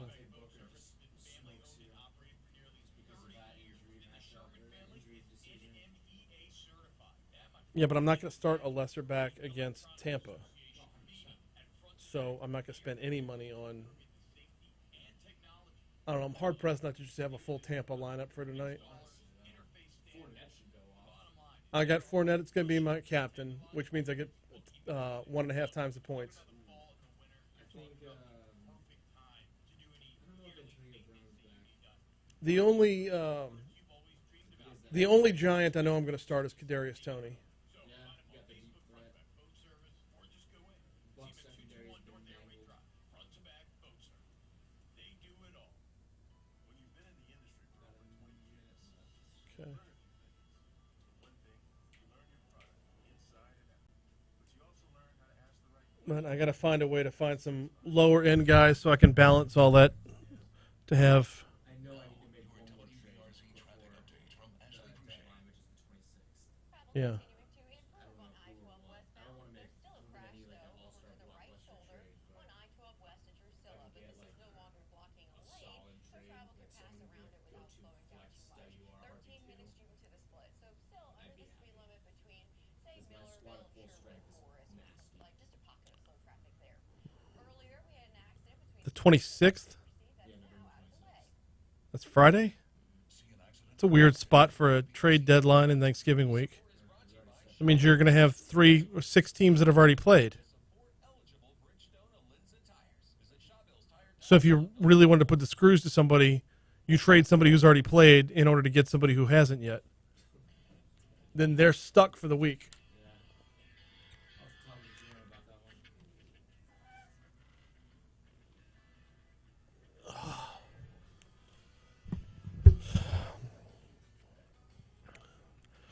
The 2021 Cortana Kiwanis Baton Rouge Christmas Parade rolls through downtown Baton Rouge Saturday, December 11th at 5:30. Arrive early for the Battle of the Bands, presented by Guarantee Media. I think I'm judging the Battle of the Bands, in fact. Arrive early for the Battle of the Bands, which starts at 4 on River Road. Bring the whole family and enjoy the 70th annual Christmas Parade. The Cortana Kiwanis Christmas Parade, presented by Baton Rouge Coca-Cola. For more information and the parade map, go to christmasinbr.com, christmasinbr.com. We got one segment to go before we get out of here on Mornings with Brian Haldane. Going to hand things off to the Fox News Rundown in just a little bit. Thanks again to Jason Bailey for hopping on board. It's just a fun conversation. There's just not enough of that right now. And looking ahead to Thursday, looking ahead to Thanksgiving Day, I just would like to be a little more festive. There's so many weighty topics, so many heavy topics right now. Like, for example, the Build Back Better bill. The Big Bad Butter bill. U.S. Senator Bill Cassidy released the following statement after the U.S. House of Representatives passed the Democrats' reckless $1.75 trillion tax and spend spree, which he has consistently opposed. Quote, this reckless tax and spend spree is going to further ignite inflation and torch American savings. It's more focused on cementing their unpopular agenda than helping American families. It is a bad, bad, bad bill. And Cassidy's in a unique position to sound off on this one because he was one of just a very few people who was willing to reach across the aisle and look to work together rather than just dig your heels in and say, no, no, no. Look to work across the aisle to say what, from an infrastructure perspective, actually means something for our economy, for our jobs, for our well-being as a nation in a tangible way. Now, of course, you've got this one following on its heels, and you could say his work was wasted, and that's fine. But God bless him for trying. Meanwhile, speaking of trying, I cannot wait to talk to Congressman Graves on Wednesday. Congressman Graves introduced 8 amendments to the Build Back Better bill and then still voted no. And some of his amendments really show they kind of peel back the layers of the onion on what's going into this bill. Because one of the amendments he had, and I love this one, this is my favorite one, Amendment 35, require certification that provisions to redistrict domestic energy development will not take effect if determined to result in greater dependence on Russia. Basically, he put an amendment that said, is this going to make us better? Are we building back better? Or are we building Russia better? Got to appreciate that level of watchdog nature, if you will. By the way, for what it's worth, Congressman Graves' his statement says this legislation is going to result in us paying more to heat and cool our homes, cost more to refuel our cars, and cause job losses in Louisiana. It will defund hurricane protection and coastal restoration. Instead, we're going to drive up the deficit and give a tax break to millionaires and billionaires. These are trade-offs I'm not willing to accept, and neither should you. Congressman Graves coming up Wednesday. Ooh, that's going to do it for us, y'all. We are just straight up out of time. This temperature you're seeing right now is basically where we're going to be all day. Tomorrow morning, we're going to start off that much cooler. Stick around. Fox News Rundown's next. All right, YouTuberies, we got to go. I will see y'all tomorrow. No real tease for tomorrow's show, except that we've got the Baton Rouge Area Chamber and some interesting numbers you're going to want to take a look at. We'll see you later. Bye.